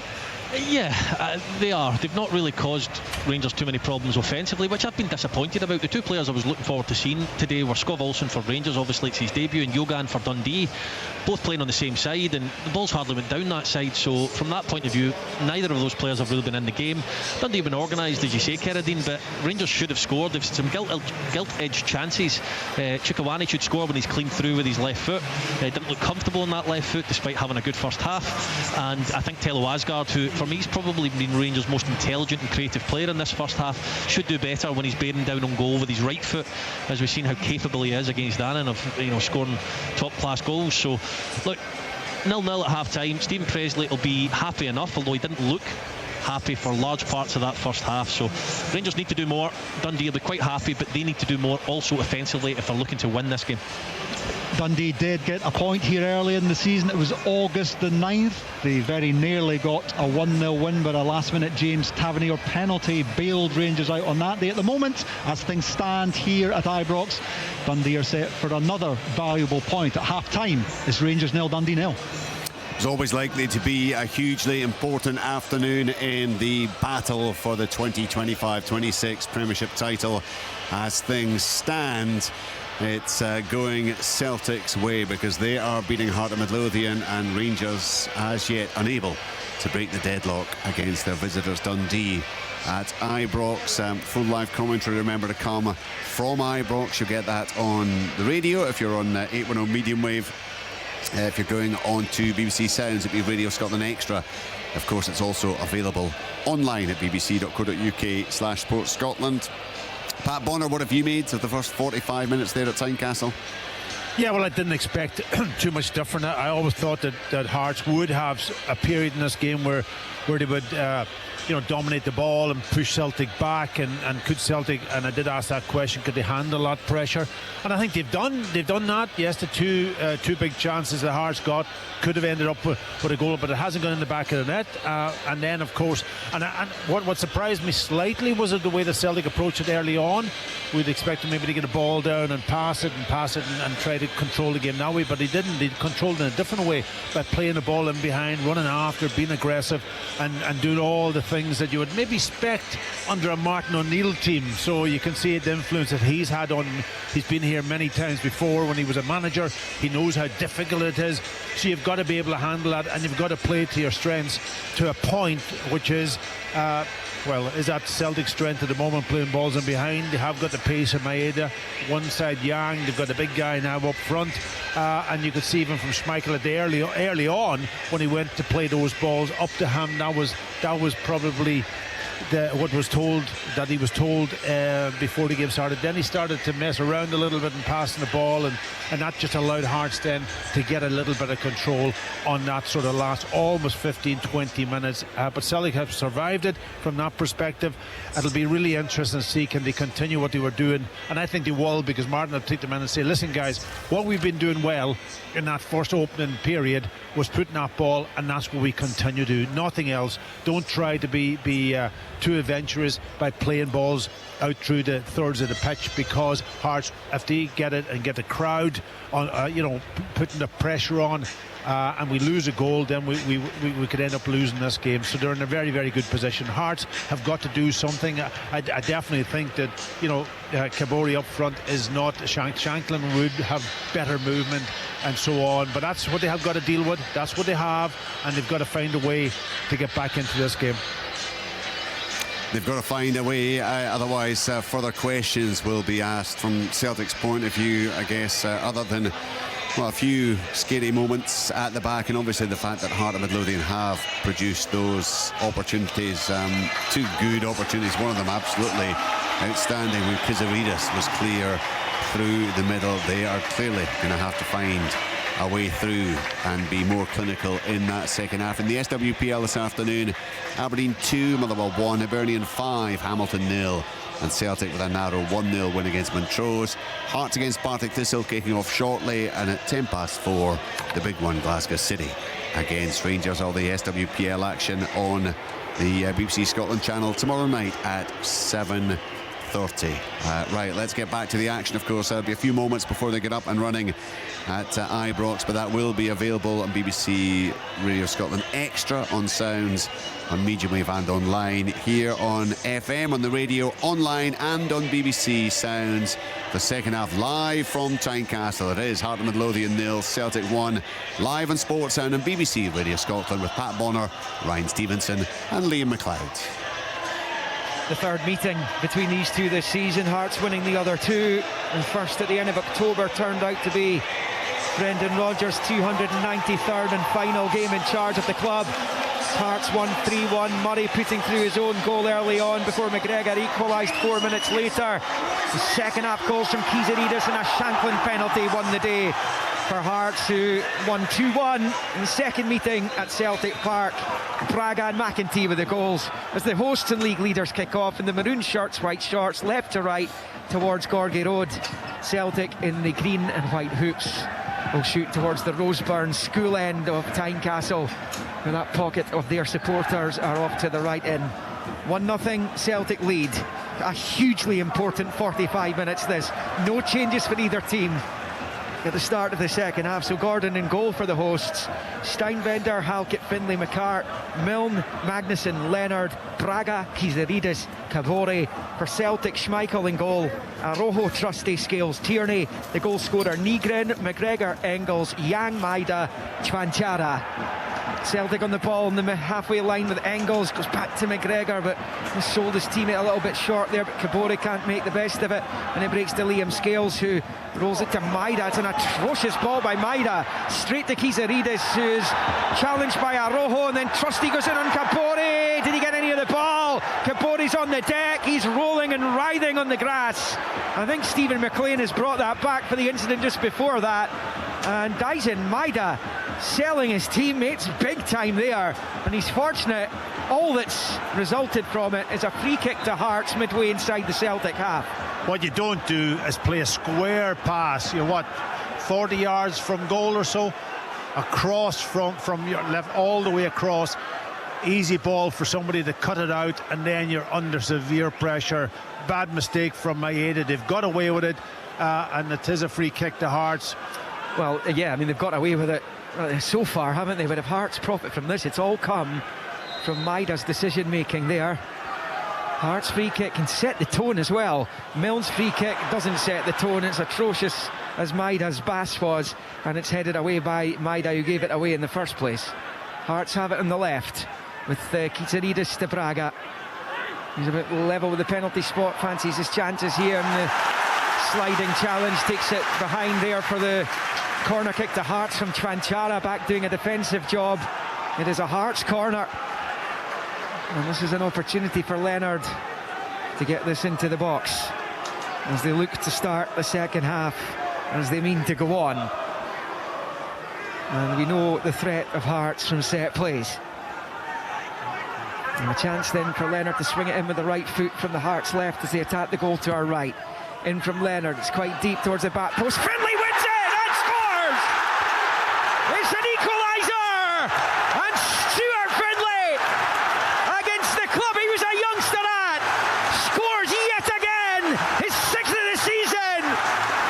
And that could be ginormous for the league leaders, who have pegged the champions back.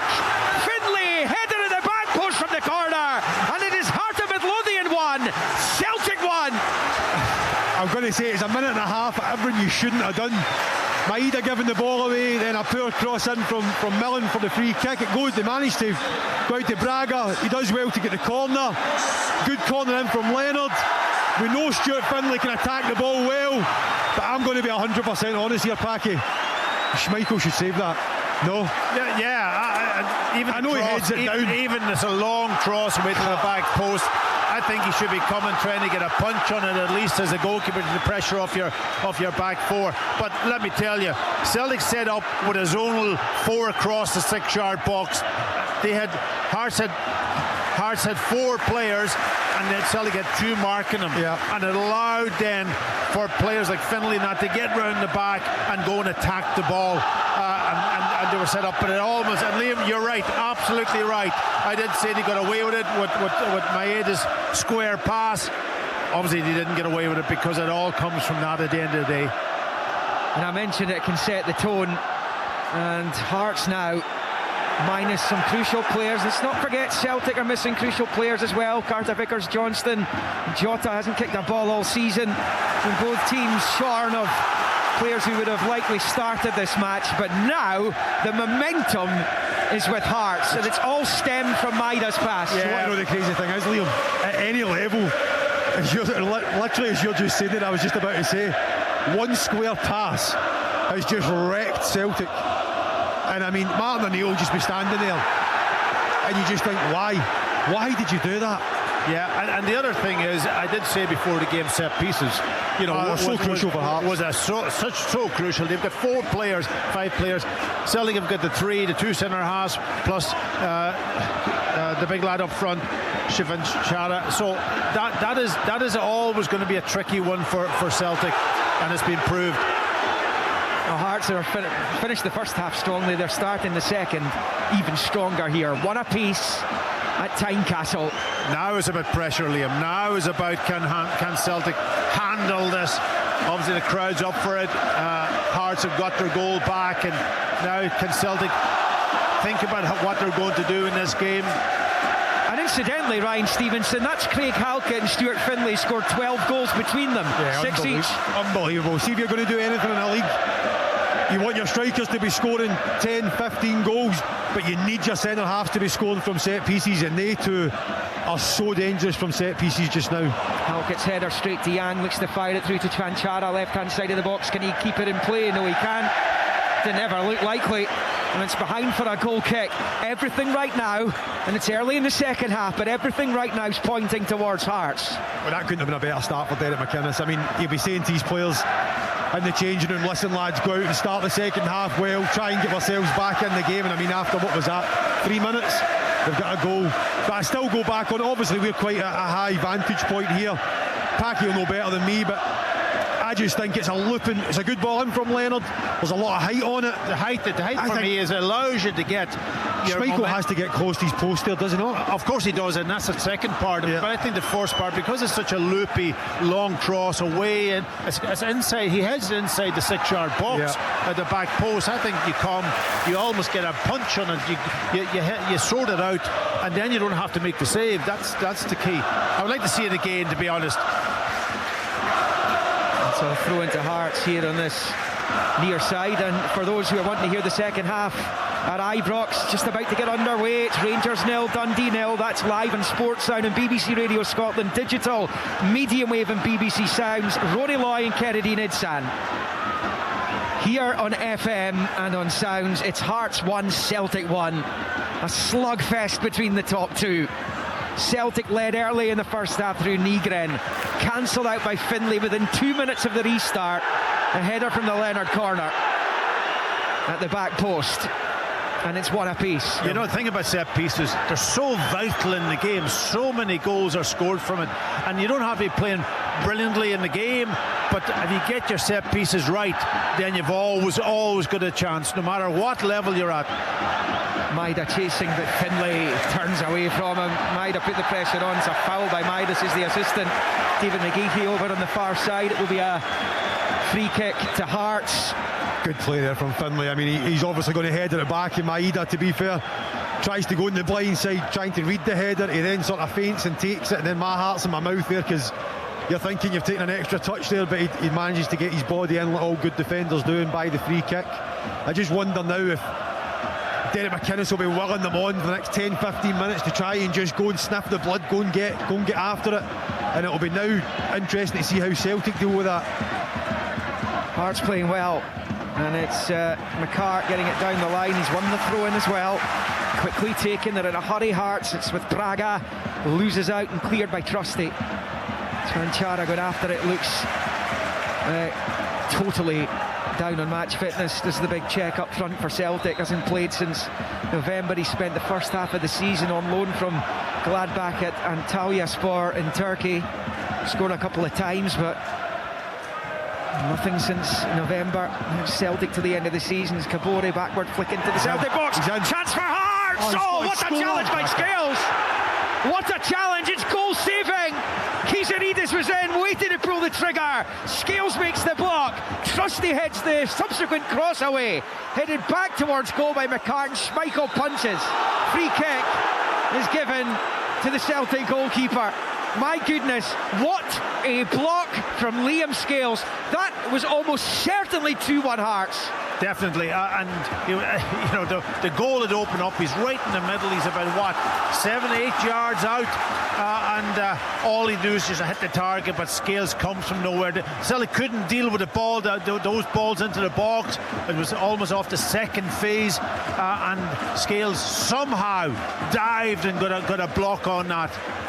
That was a carbon copy of his chance in the first half, really, isn't it? He finds himself in the same position. I'm actually trying to work out whether it's slack on Kizaridis' part that he should just have hit it earlier. Yeah, he should have hit it earlier, but that aside, Scales' tackle's unbelievable.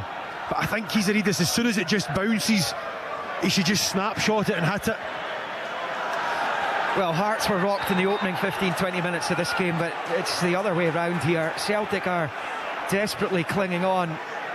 1-1, they do have a throw in, the visitors, level with the edge of the centre circle in the Hearts half. Main stand side, over on the Celtic right, in front of the Hearts dugout. Bowled forward by Arojo, headed away by Findlay. McGregor helps it on its way forward, cleared by Halkett, long ball. Trusty facing his own goal. Kizaridis has gone down off the ball. Trusty's onto it, he's to put it out for a Hearts throw, and they're right up the pitch. That's what I'm talking about, that's what I'm saying. Hearts there just literally get the ball, and it's the old cliche package, just turn them. Yeah. But they managed to just get straight up the park, get a throw in. What Celtic were doing in the first half, Hearts are doing in the second half. More aggression, getting the ball in behind, putting them under severe pressure. Celtic just kicking the ball away, giving it back to Hearts. It's really poor display from Celtic right now. Rangers have gone in front at Ibrox. A penalty from James Tavernier. Rangers 1, Dundee 0 at Ibrox. So Rangers strike early in the second half. Here's Findlay for Hearts, midway inside the Celtic half, pings a long ball out towards Milne, but it's a poor touch and it's out for a throw-in. I was just about to say, with that game 0-0 at Ibrox, if Hearts could turn this completely around and win the match itself, then they could find themselves in an almightily powerful position at the top of the Premiership by the end of the two matches this afternoon. The Rangers in front through Tavernier. It is 1-1 still here at Tynecastle. Hearts looking by far the more likely right now. Kabore with a flick, comes off Scales, back to Kabore, but he slips at the crucial moment and it bobbles behind for a goal kick. Hearts 1, Celtic 1. We've played 57 minutes. I don't really, what was that, a kind of a flick trick thing? I don't know. Packy, mean you've been in the hospital if we tried that. Just tried it and it nearly came off for him. But I'm just looking at Chvanchara up front. I think he's kind of almost out in his legs at this moment. I was just going to say there, penny for Martin O'Neill's thoughts right now is, what do you do here? Well, he'll seldom been in charge of a Celtic team that is under so much duress from one of the clubs outside of Rangers. He came up against good Rangers sides in his 5 years in charge, but here his team's struggling. They have in reserve, outfield-wise, McCowan, Tinecti, Bernardo, Hatate, Murray, Forrest, Donovan, Ralston. You would imagine he'll be going to the bench pretty soon. You get closer to the hour mark. Hearts 1, Celtic 1. He's only lost once here, Martin O'Neill. Was in 2003 as Arojo takes the free kick in towards the edge of the Hearts box, headed away by Halkett. Tierney plays it short to Engels, out to Tierney on the near side. He's been robbed by Harry Milne, and now here goes Braga, stretching his legs and driving down the right hand side, facing McGregor. Infield to Milne, fouled by Yang. Free kick Hearts, for the refs allowing an advantage. Magnuson rolls it to the left angle, and it comes from McCart, headed away by Scales and lashed up into the air by Yang. And then Yang gets a chance to head it away as it came back towards him. Chvanchara loses out to Leonard in the midfield. Leonard then back to Findlay. Then to McCart, out to the left-hand side for Alexander Kizaridis, taking on Arojo. Steps away from the challenge of Engels. He's gone for the spectacular. It's a comfortable take for Schmeichel. It trundles its way through to him, and it stays Hearts 1, Celtic 1. I'd be saying Kizaridis, you're struggling to score for 5 yards out, never mind 45, but a good play again there. Harry Milne with a great touch. Probably should have got the free kick. He tries to play on, but Hearts are just so dominant now. Celtic, Callum McGregor is one of Celtic's best player on the ball, and he's even looking stressed just now.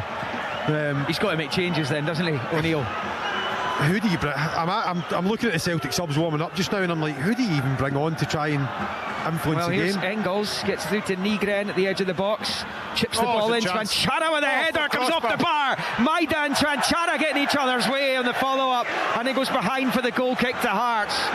The looping header from the big check. Gordon was backpedaling, he was scrambling as it bounced off the junction of the Barron post, and eventually to safety, and it stays Hearts 1, Celtic 1. That opportunity for the champions came from nothing. Yeah, Celtic's best bit of play, and they've used the spare man in the middle of the pitch well this time. It was Ingles that got in between the lines, and they were able to feed a little ball in when the ball comes in. I thought he was never going to get a header on it, but it was a great header. He stretched every sinew in his body to get up, to get the header, and it just looping over Craig Gordon, and just comes off the corner of the post and crossbar.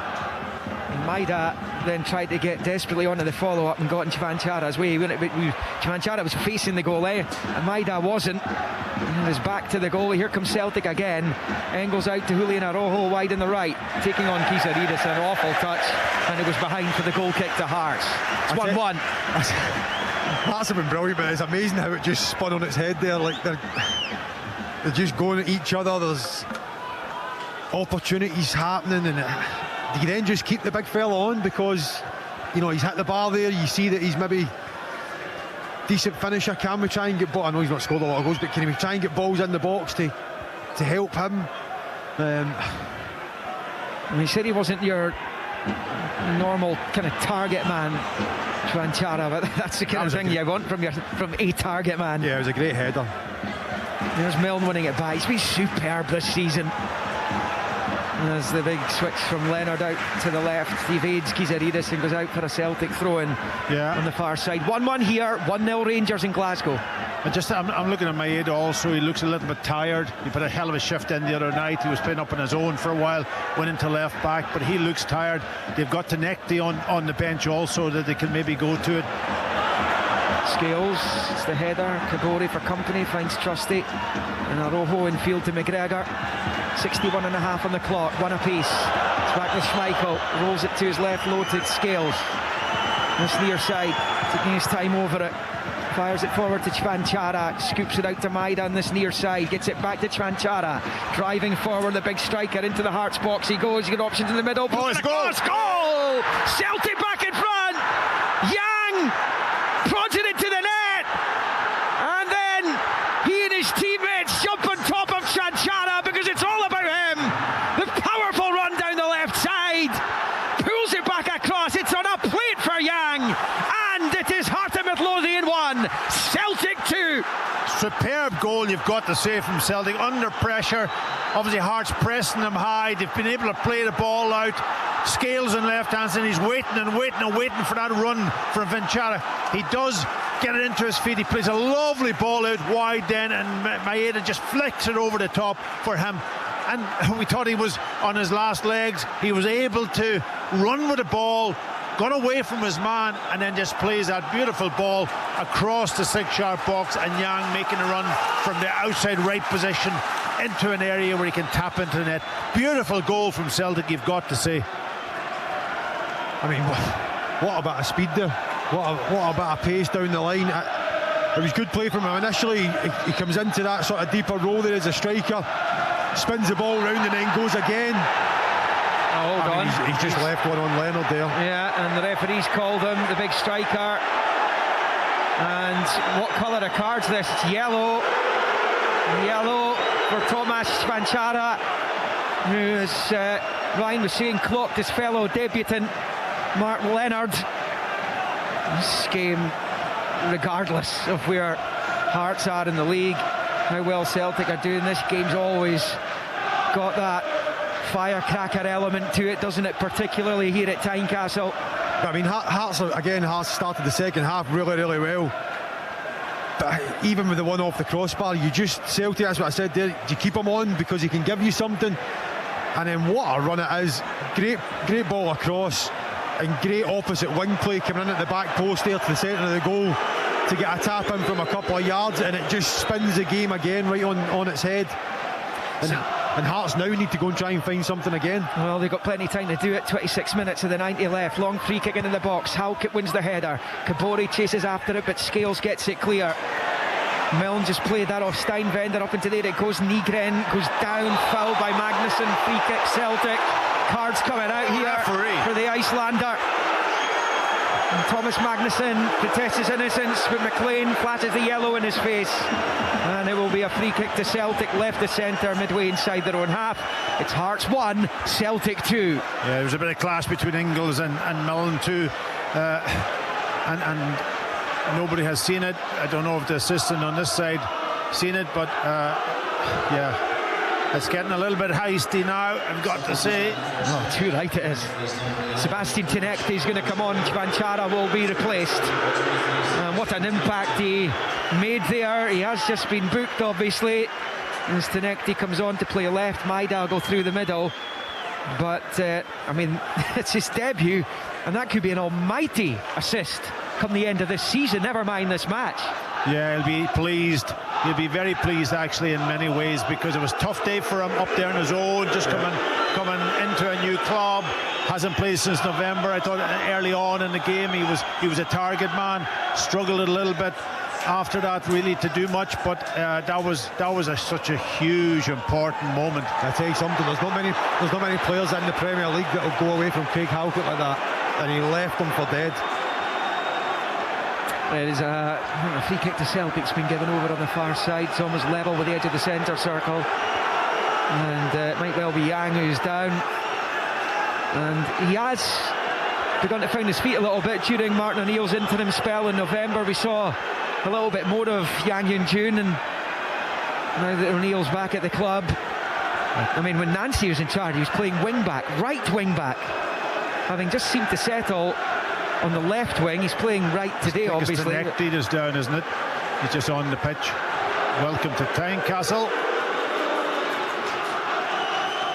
Well, it's Ingles, actually. Came on. We're both wrong, Packy. We're both wrong. There you go. That's a surprise. Yeah, way over on the other side from us, of course.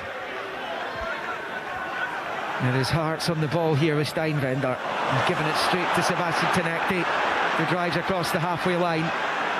Nygren to his left on the overlap if he wants him. It's Tynecastle, drops the shoulder, shoots, blocked by Halkett, claim for handball, and it's cleared by Hearts. It's picked up by Braga. Now Kizaridis looking for Kabore. Through it comes to Kabore. He's got Braga instead. He plays it out wide right. I think if he'd kept the play in the central area and managed to work it back to Braga, the Hearts number 10 might well have been in. And the momentum's gone slightly from the attack at the moment. Milne trying to keep it alive. Out it comes to McCart down the far side. He wins the throw-in off Yang midway inside the Celtic half. Hearts 1, Celtic 2.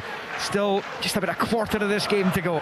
He should have been straight through to Braga there. Harry Milne had made about a 70-yard backwards run there, and then it came up the park and he'd put it out to him, and Harry Milne was dead on his feet there. But Hearts need to try and fight. They've started, as I said, started so well. It was a sucker punch, great Celtic goal. Hearts now have to try and find their way back into the game. Well, they've shown many of the things you require if you're going to be crowned champions in May this season. Of Hearts dug themselves out of holes now and again. Late goals have gone in. Beaten Celtic twice. They've beaten Rangers twice this season. Kabore goes down, that's a foul. It's Yang with a challenge and the barge, and Hearts have a free kick. It's almost level with the edge of the D of the Celtic box, wide on the left hand side. Celtic conceded from a set play. Hearts love a set play, and Stuart Findlay heading home from the corner early in the second half made it 1-1. Can they make it 2-2 here on 68 minutes? Yes, Hearts doing exactly what they did early on in the first half. 3-4 players all the way to the back post. You'll see the movement coming, then trying to create a bit of blocking in space. Harry Milne will take left-footed. Into the box it comes, headed away by Trusty. And the volley on the edge of the box from Leonard's charge down. Bouncing around there, it's Yang giving it straight to Leonard. Then out to Milne on the far side. Disguised ball back in field to Magnusson. Delicate chip ball in looking for Craig Halkett, who won't give it up. Chases it with Tierney. Halkett's managed to keep it alive. Out to the left, Kizaridis dancing around into the box. Back to the edge of the area for Braga. No space to shoot. Has to slip it back to his left for Kizaridis at the left angle of the area. Kizaridis shoots. Blocked by Nygren. It's now with Leonard. Leonard out to the left hand side. McCart. The cross is blocked by Yang. He manages to get it to Arojo, who clears with the right foot. Hearts will come again here. They haven't lost at Tynecastle in a league match since the end of April last year. They're trailing this one as their unbeaten home record is put under pressure by the champions, who simply have to win this match. It's going to be a double change for Hearts. Oisin McEntee is going to come on, definitely, and get the confirmation of the other one in a moment. And Celtic pick up the loose ball in the right angle, flashing it forward to Maida as it nicked off him again. He's a polar opposite season to what we saw last term. Guys in Maida. He just looks a tired player for me. That's a good idea by Harry Milne as he tried to sweep it out to the left-hand side, but Kizarides goes beyond him and out for a throw-in on the far side. Remember, Rangers 1, Dundee 0. James Tavernier with an early second-half penalty has Rangers in front. And as it stands, the two Glasgow clubs will move to within 3 of Hearts. At the top of the table, Hearts go to Tannadice next weekend. As Jan picks up on the far side, his ball down the line is cut out, and it will be a double change for Hearts. So Jamie McCart is coming off and McEntee will replace him. Mentioned late goals Hearts have scored this season. One of their very late ones came at Tannadice the last time they were there. And Magnuson is coming off as well. And we wait to see if Hearts can, that's a little bit of freshness, try and force the issue, because it's been a little difficult spell for them. And Celtic hit the bar through Chwanchara, and quite clearly, as Kariota comes on as well, they're going to want to try and get the momentum back, Ryan, because it's with the champions right now. Yeah, well, I think the substitutions will be that. The fact that Harry Milne's went back to left back, he's got a good relationship with Kizarides, a bit more expansive than what James McCart is. And they'll try, I think they'll just try and get the ball wide quicker, try and get it in the box as quickly as they can. And they've got some massive 20-25 minutes coming up now for Hearts. And I think the Hearts fans wanted to see a little bit more of Kariota. He's kind of been on the periphery of things. He put in, of course, that wonderful ball for Craig Halkett in the derby here. And I think that's what Derek McInnes would have said to him. He would have probably just echoed that sort of, that little flashback in his mind just before he came on and went, listen, go on and try and get an assist at a goal that gets his, a point or 3 points, because he's more than capable. We've seen that ball that he put in for Craig Halkett and the derby was unbelievable. So will they look at now Kizarides taking that step back, obviously coming inside and putting balls in, and then the same on the right hand side as well. But obviously Kieran Tierney looking as if he's going to go off now, which will be a big blow for Celtic. Yeah, Tierney's off. Dane Murray, who had an absolute nightmare here at the end of October, is going to replace him. Scales to left back, Dane Murray in beside Trusty. He first sliced through his own goal early on to give Hearts the lead. He then allowed Kizarides' shot to go by him, kind of moved out of the way of it, made it 2-1 to Hearts. Then he gave away the penalty, which Shanklin converted. So he's got ghosts to exercise as the Celtic centre-back, as he comes on, and he, Packy, will be determined to help his team see this out here. They lead 2-1. Of course, he's a young man, but he has to grow up and learn, of course. There's a ball through towards Carboni. He's got goal side to Trusty, he brings him down. Stephen McLean's got a decision to make here. Tynecastle paying for the red. The ref goes to the pocket, and it's yellow. It is. I think it's a yellow because I'm looking at Murray was almost on goal side. He was always, I think, going to get back. It was one of them where he's caught him, but he wasn't the last man. Well, John Beaton's the video assistant, so we might not have heard the last of it. It did seem like Murray was in a position where he could potentially have got there, and that's what Stephen McLean thought, and that's why Trusty has been booked rather than ordered off. Ryan Stevenson. I think it's the right decision. I think the ball's going wide as well. I think Murray is there or thereabouts. Yeah, pretty marginal though, isn't it? Yeah, it's a close one, close call. I think if he goes and he sends him off, they probably wouldn't look at it. They'd probably just say, "Yeah, we'll go with your decision." But I think it is. Do you know what? It's been checked right now. I think it is the right decision. Yeah, I think it's the right decision, and right away, as soon as I seen him going down, I'm saying, where is Murray? Murray was deeper than down on the ball, as you say, was going wide. It wasn't going through the goal. Well, Stephen McLean had his finger to his ear. They're checking a possible upgrading to a red for the denial of a goal-scoring opportunity. Was it a goal-scoring opportunity for Kabore? That's the question, John. I don't think it was. I don't think it was, because he was in control of the ball. And he's going wide as well, I think. Well, okay, looking off to our left, we don't have replays, unfortunately, but our TV colleagues are off to our left. Ryan McGowan's part of the commentary team there, and he's kind of suggesting this could go either way. Stephen McLean is going to come and have a look at it. Celtic could be going down to 10 here. Austin Trusty might be taking the walk. Stephen McLean comes over to the Wheatfield stand side, in the eyes of 18,000 plus, boring a hole in the back of his head. Is this to be red? Austin Trusty stands hands on hips. John Beaton clearly thinks this should be a red card. Well, you know, listen, every Hearts supporter in here will hope it's a red card. Celtic fans will the opposite. We have to call it. I think the bench are expecting this to be red, because it looks like they're going to make an instant change. Yeah, but I'm looking at it from the rules perspective. He wasn't the last man. Here we go. Yeah, he's going to upgrade it. He's gone to his pocket. Stephen McLean, Celtic down to 10 men, as they were in Bologna on Thursday. Austin Trusty sent off after the VAR review. Straight red card. The denial of a goal-scoring opportunity as he hauled Kabore to the deck. Celtic will have to take care of the last 14 minutes plus stoppage time. A man down, though they are a goal up. Anthony Ralston will be coming on. Decisions made. I don't agree with it, but the decision's made. I know, Ryan, I don't think you agreed with it either when we looked at it in the clear situation that we've seen from up here, but that's the way it works.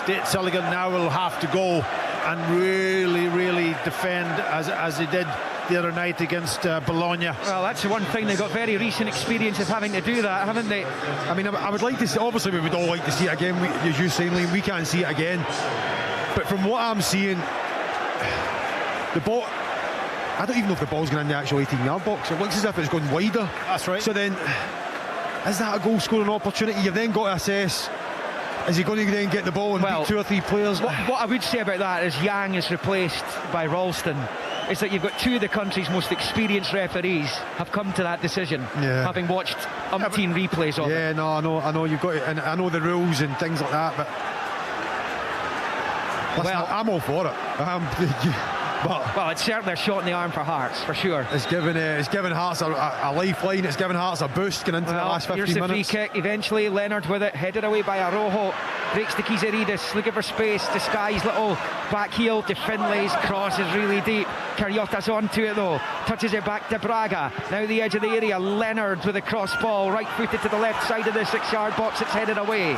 Hearts will come again on the far side. We've seen a lot of this, I suspect. And from Kizaridis, what a ball, but what a good header away by Dane Murray as McGregor chases it, and it will be out of play for a Celtic throw-in on the far side eventually when all is said and done. 12 minutes plus a substantial slice of stoppage time to play in this top of the table battle. Hearts 1, 10-man Celtic 2. What a header from Dean Murray there. A young man, you question Arojo booked for time wasting, but you question him when he came on. Will he stand up to it, so on and so forth, from his previous experience here? That was a vital header for the young man. Got up, got good power in it, out to the edge of the box. Well, make no bones about it, the next probably 15-20 minutes, it's going to have a massive say on the Scottish football season. Not just the 3 points that are on offer here this afternoon in Edinburgh, but that gap at the top of the table's down to 3 right now. It might be down to 3 on 2 teams, with Celtic and Rangers both closing in on Hearts. Looks like Rangers in front through Tavernier. They'll hope to go on and win that match and put a bit of pressure on the Edinburgh side. But Hearts really, Ryan, given they're up against 10 men now, Derek McInnes is looking for a way to win this game, a game that they are currently losing. Yeah, they need to throw the kitchen sink at it there. And Braga obviously giving away a cheap foul. And Derek McInnes is, I can see him shouting at him straight away, saying stop doing that. They cannot let Celtic just break this play up, take time over free kicks and throw-ins. They need to try and get into the Celtic half, get crosses in the box, put them under pressure, make that extra man work for them. And then on the flip side of that, we'll now see what Celtic are all about, team spirit wise, working wise. They've obviously done it on Thursday as Canadians go and grind this out for the last 15 minutes or so and take what would be an unbelievable 3 points down the road. It was Tynecastle for Celtic, rolls it back into his own half for Ralston, who's on at left back here. Goes back to Schmeichel, first time ball out to Ralston on the near side. It's not the side he wants to be on. He's under pressure from Braga. Scoops it up the line, goes off Nygren, then off Leonard, who wins it back off Nygren, forward to Ralston, fouled by Braga. Free kick to Celtic, left hand side of their own box. What's Schmeichel doing? Oh, I just can't believe what he's trying to do. And I know Tony Ross has come over on the left hand side where he's right-footed, and you're putting him in the, and he's putting him under severe pressure just on the pitch. Just play it long and get yourself up the pitch. Don't take that sort of chance. I know you want to kill the game off and maybe try to pass your way out, but he's not the player. No, but they've got to be nice and canny about it, don't they? They've got to be calm, of course. They've got to be, but make the right decisions. And times when you play the ball into dangerous positions like that, but as the guys are saying, it's Ralston's wrong side. Arojo on the right, Ralston on the left. They've got Dane Murray and Liam Scales in the middle. And there's the long ball for Celtic. Maida trying to keep it in place. Steinbender was hoping it would go behind for the goal kick, which it eventually does. 81 on the clock. Hearts 1, 10-man Celtic 2. Craig Gordon's in a hurry here. I think at the end of this, if it finishes the way it is, or it finishes 2-2, Martin O'Neill will be absolutely delighted. I think Derek McInnes will be gutted, because the 3 big chances that Hearts have had that they've missed have been, they're gilt-edged chances. Oh yeah, 2 of them for Kizaridis. As Nygren's fouled by McEntee, who's going to be yellow carded this time. What is he doing? He's just a petulant tug of the jersey there. He was lucky that he threw the kind of ball at the referee also. It was more throwing the ball at the referee that I was... It's a free kick for Celtic and allows them to waste away another few seconds. Massive moment there as Austin Trusty, who was man of the match in Italy the other night, sent off after the VAR review. Blair Spittle's been called upon for Hearts, and he will be on shortly. 8 minutes of the 90 to play. Celtic free kick, level with the edge of the centre circle, in the Hearts half, left to centre. Engels over it, takes it right-footed to the right-hand side of the box, looking for Dane Murray, but it comes bouncing off him and behind for the goal kick. Now he's got to get back into position. Craig Gordon quickly takes the goal kick short there to his left for Harry Milne. Milne now up to the midway point of his own half, under pressure from Maida. Can they make the extra man count? Hearts, you would feel from this point, would settle for a draw. Even that would leave the gap 6 at the top. They'd be quite content with that. He would have taken that going into the end of January before a ball was kicked this season, of course, albeit it could be a gap of 4 on Rangers. And if you'd asked Derek McInnes, or told Derek McInnes he'd be 6 points clear of Celtic by the end of January before a ball was kicked, he would have taken that. Free kick Hearts in the near side. They trail 2-1 and they have a free kick which Leonard will take on this right hand side. And it is clipped into the edge of the Celtic box. Hearts win the header. It's away though by McGregor. The initial header was won by McEntee. Scored what proved to be the winner between the sides in Glasgow last month. Here come Hearts again. Fired out to Cariotta on this near side. Up against Tynecastle. Steps in field to the angle of the box. Fires a good ball into the area. It's bobbling around. Schmeichel saves! It's away by Engels. How has Kasper Schmeichel kept that out? It looked 2-2 all day long. It stays 2-1 to the champions. They're running out of lives though.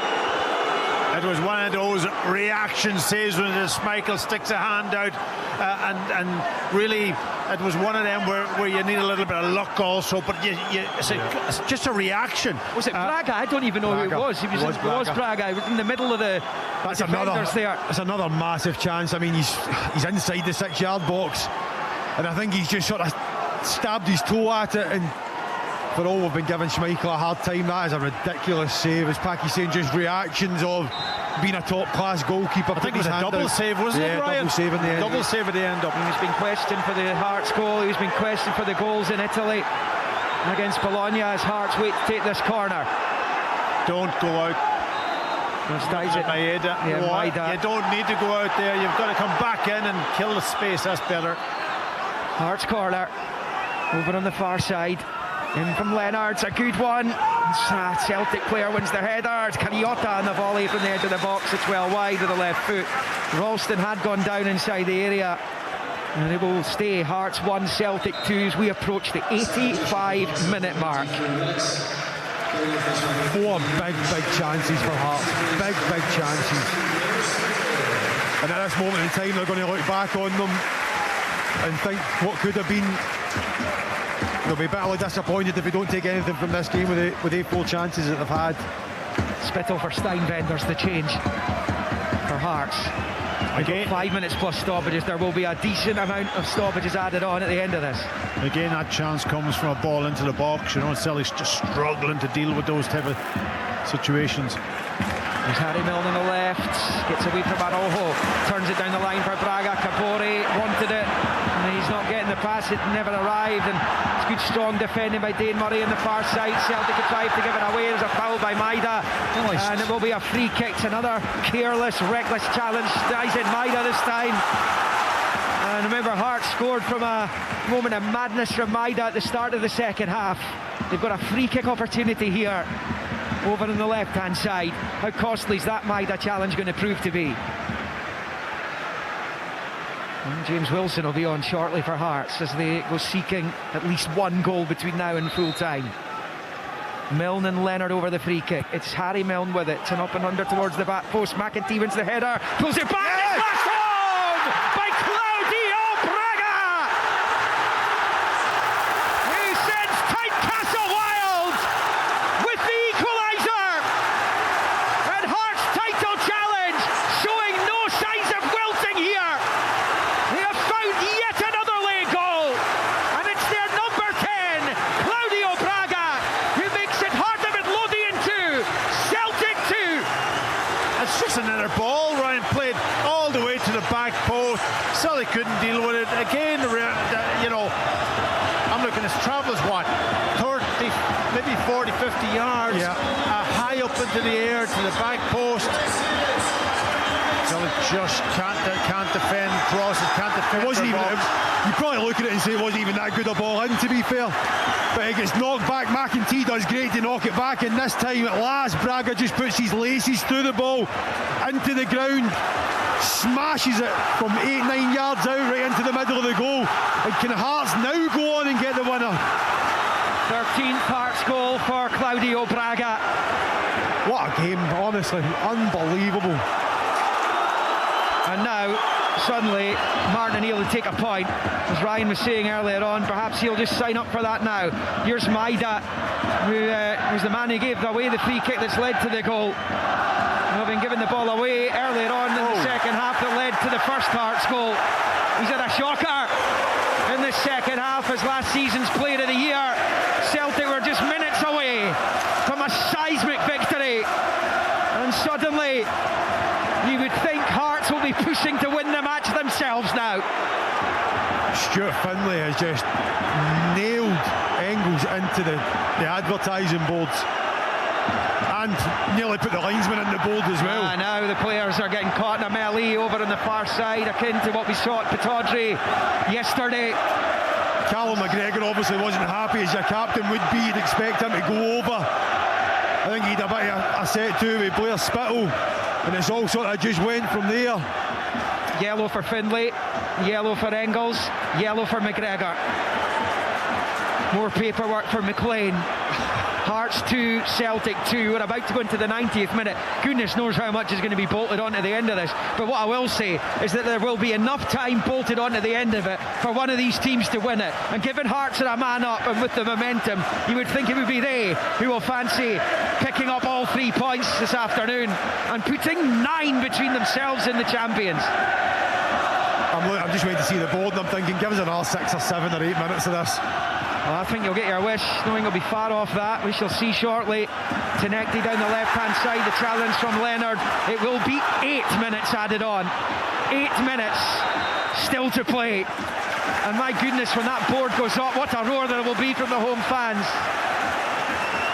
Celtic would be in all kinds of trouble, if they're not already, if Hearts can find a third. Hearts need to obviously look at the free kick here, get it in the box, but out with that, they need to just get it wide. Any time a cross goes in, Celtic look vulnerable. Here's Cariotta on the right side, looks to get the ball in the box, comes off Kabori at the edge of the area, facing away from goal. It's bobbled off his chest and cleared by Ralston. Tynecastle chases, he's going to get onto it. 2 waiting in Celtic colours in field, but it's gone straight to Spittle. McGregor looks to win it back, Spittle gets it back for Hearts though, and he's found Braga. Braga up against Tynecastle, plays it off him, it breaks out to this near side. Cariotta with a big switch, it's gone onto the chest of Arojo, loses out to Spittle, goes out for a throw-in. It's a Celtic throw-in on the far side, and Hearts got away with that a little bit there. They need to be careful there, don't they, because you know they want to chase the game, they want to chase the winning goal, but Celtic have the quality still, despite with 10 men to hit them. Yeah, there's a big opportunity for Celtic. If Maeda had to control that ball properly in the middle of the pitch, he, for me, is probably the one where I would say I would have got him off the pitch before now. Just he looks a real tired. He's not giving anything. They're down to 10 men. They're not. He's not contributing in the way that you would want them to at this point in time. Here's Cariotta for Hearts on the near side, off Tynecastle out for a Hearts throw-in. I think if Celtic actually just it wasn't even that difficult a pass there, and they were clean through and goal. And Hearts need to, I can see Derek McInnes just saying, listen, it's 2-2. Finlay and Halkett need to keep I think Halkett was up for the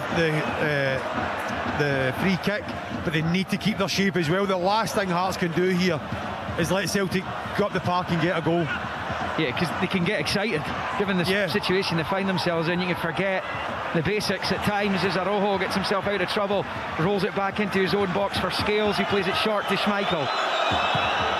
Long ball with the right foot out to this near side for Tynecastle. It's a game you felt Celtic had to win today, but you feel right now even a point picked up would be viewed as positive for Martin O'Neill. Hearts with Leonard on the ball in the midfield, stabs it out to McEntee on this near side and rolls it back to Halkett, infield to Findlay.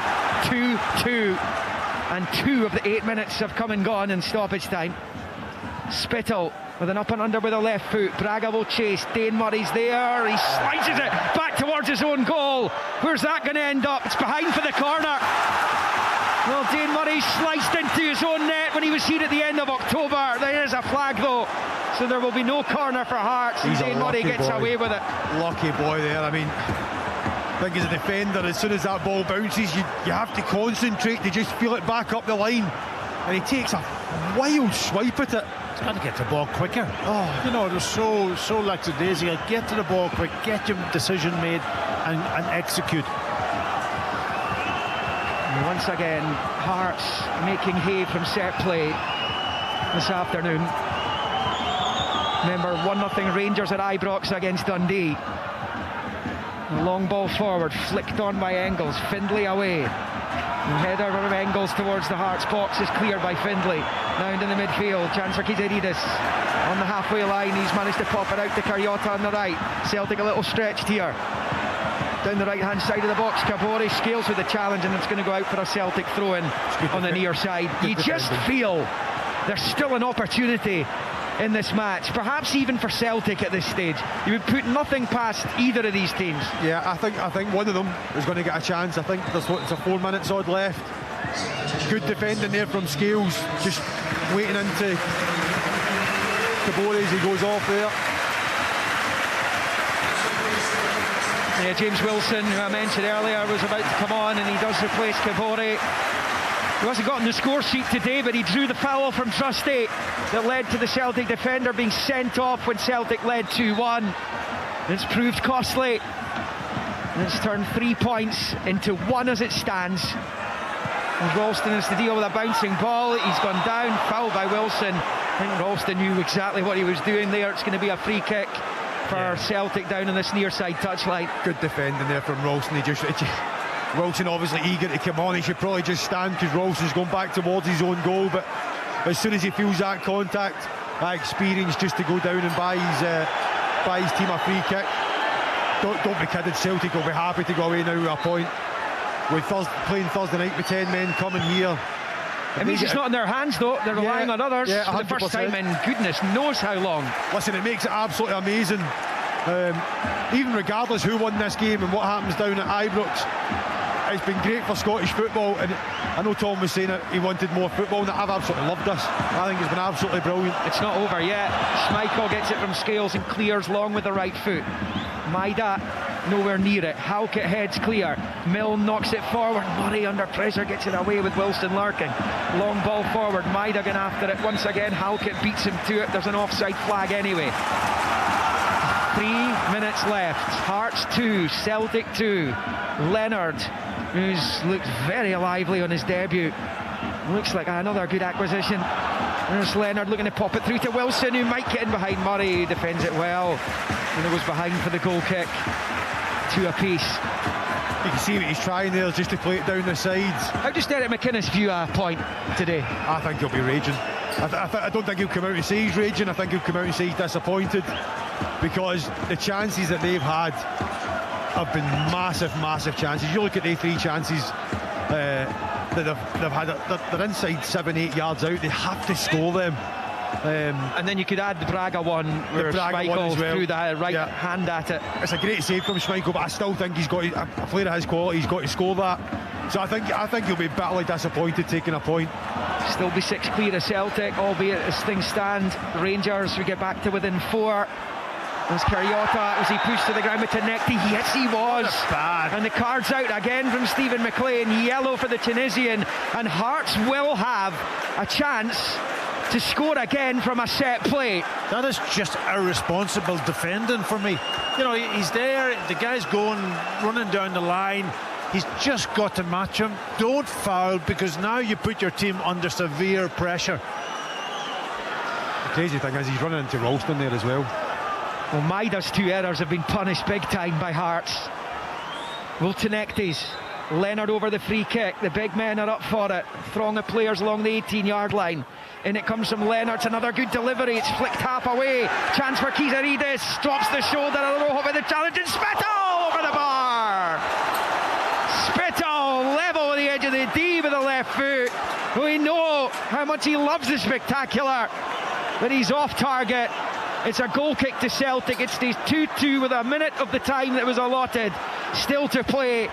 You know, what a way to win it that would have been, and we know player Spittle's more than capable from that kind of range. We would probably say that's a chance, and exactly what you're saying, Liam, is how many times have we seen in a Motherwell jersey and a Hearts jersey that it falls to him 18-20 yards out, even on his left foot, technically good in both feet, that he just drills it in a top corner.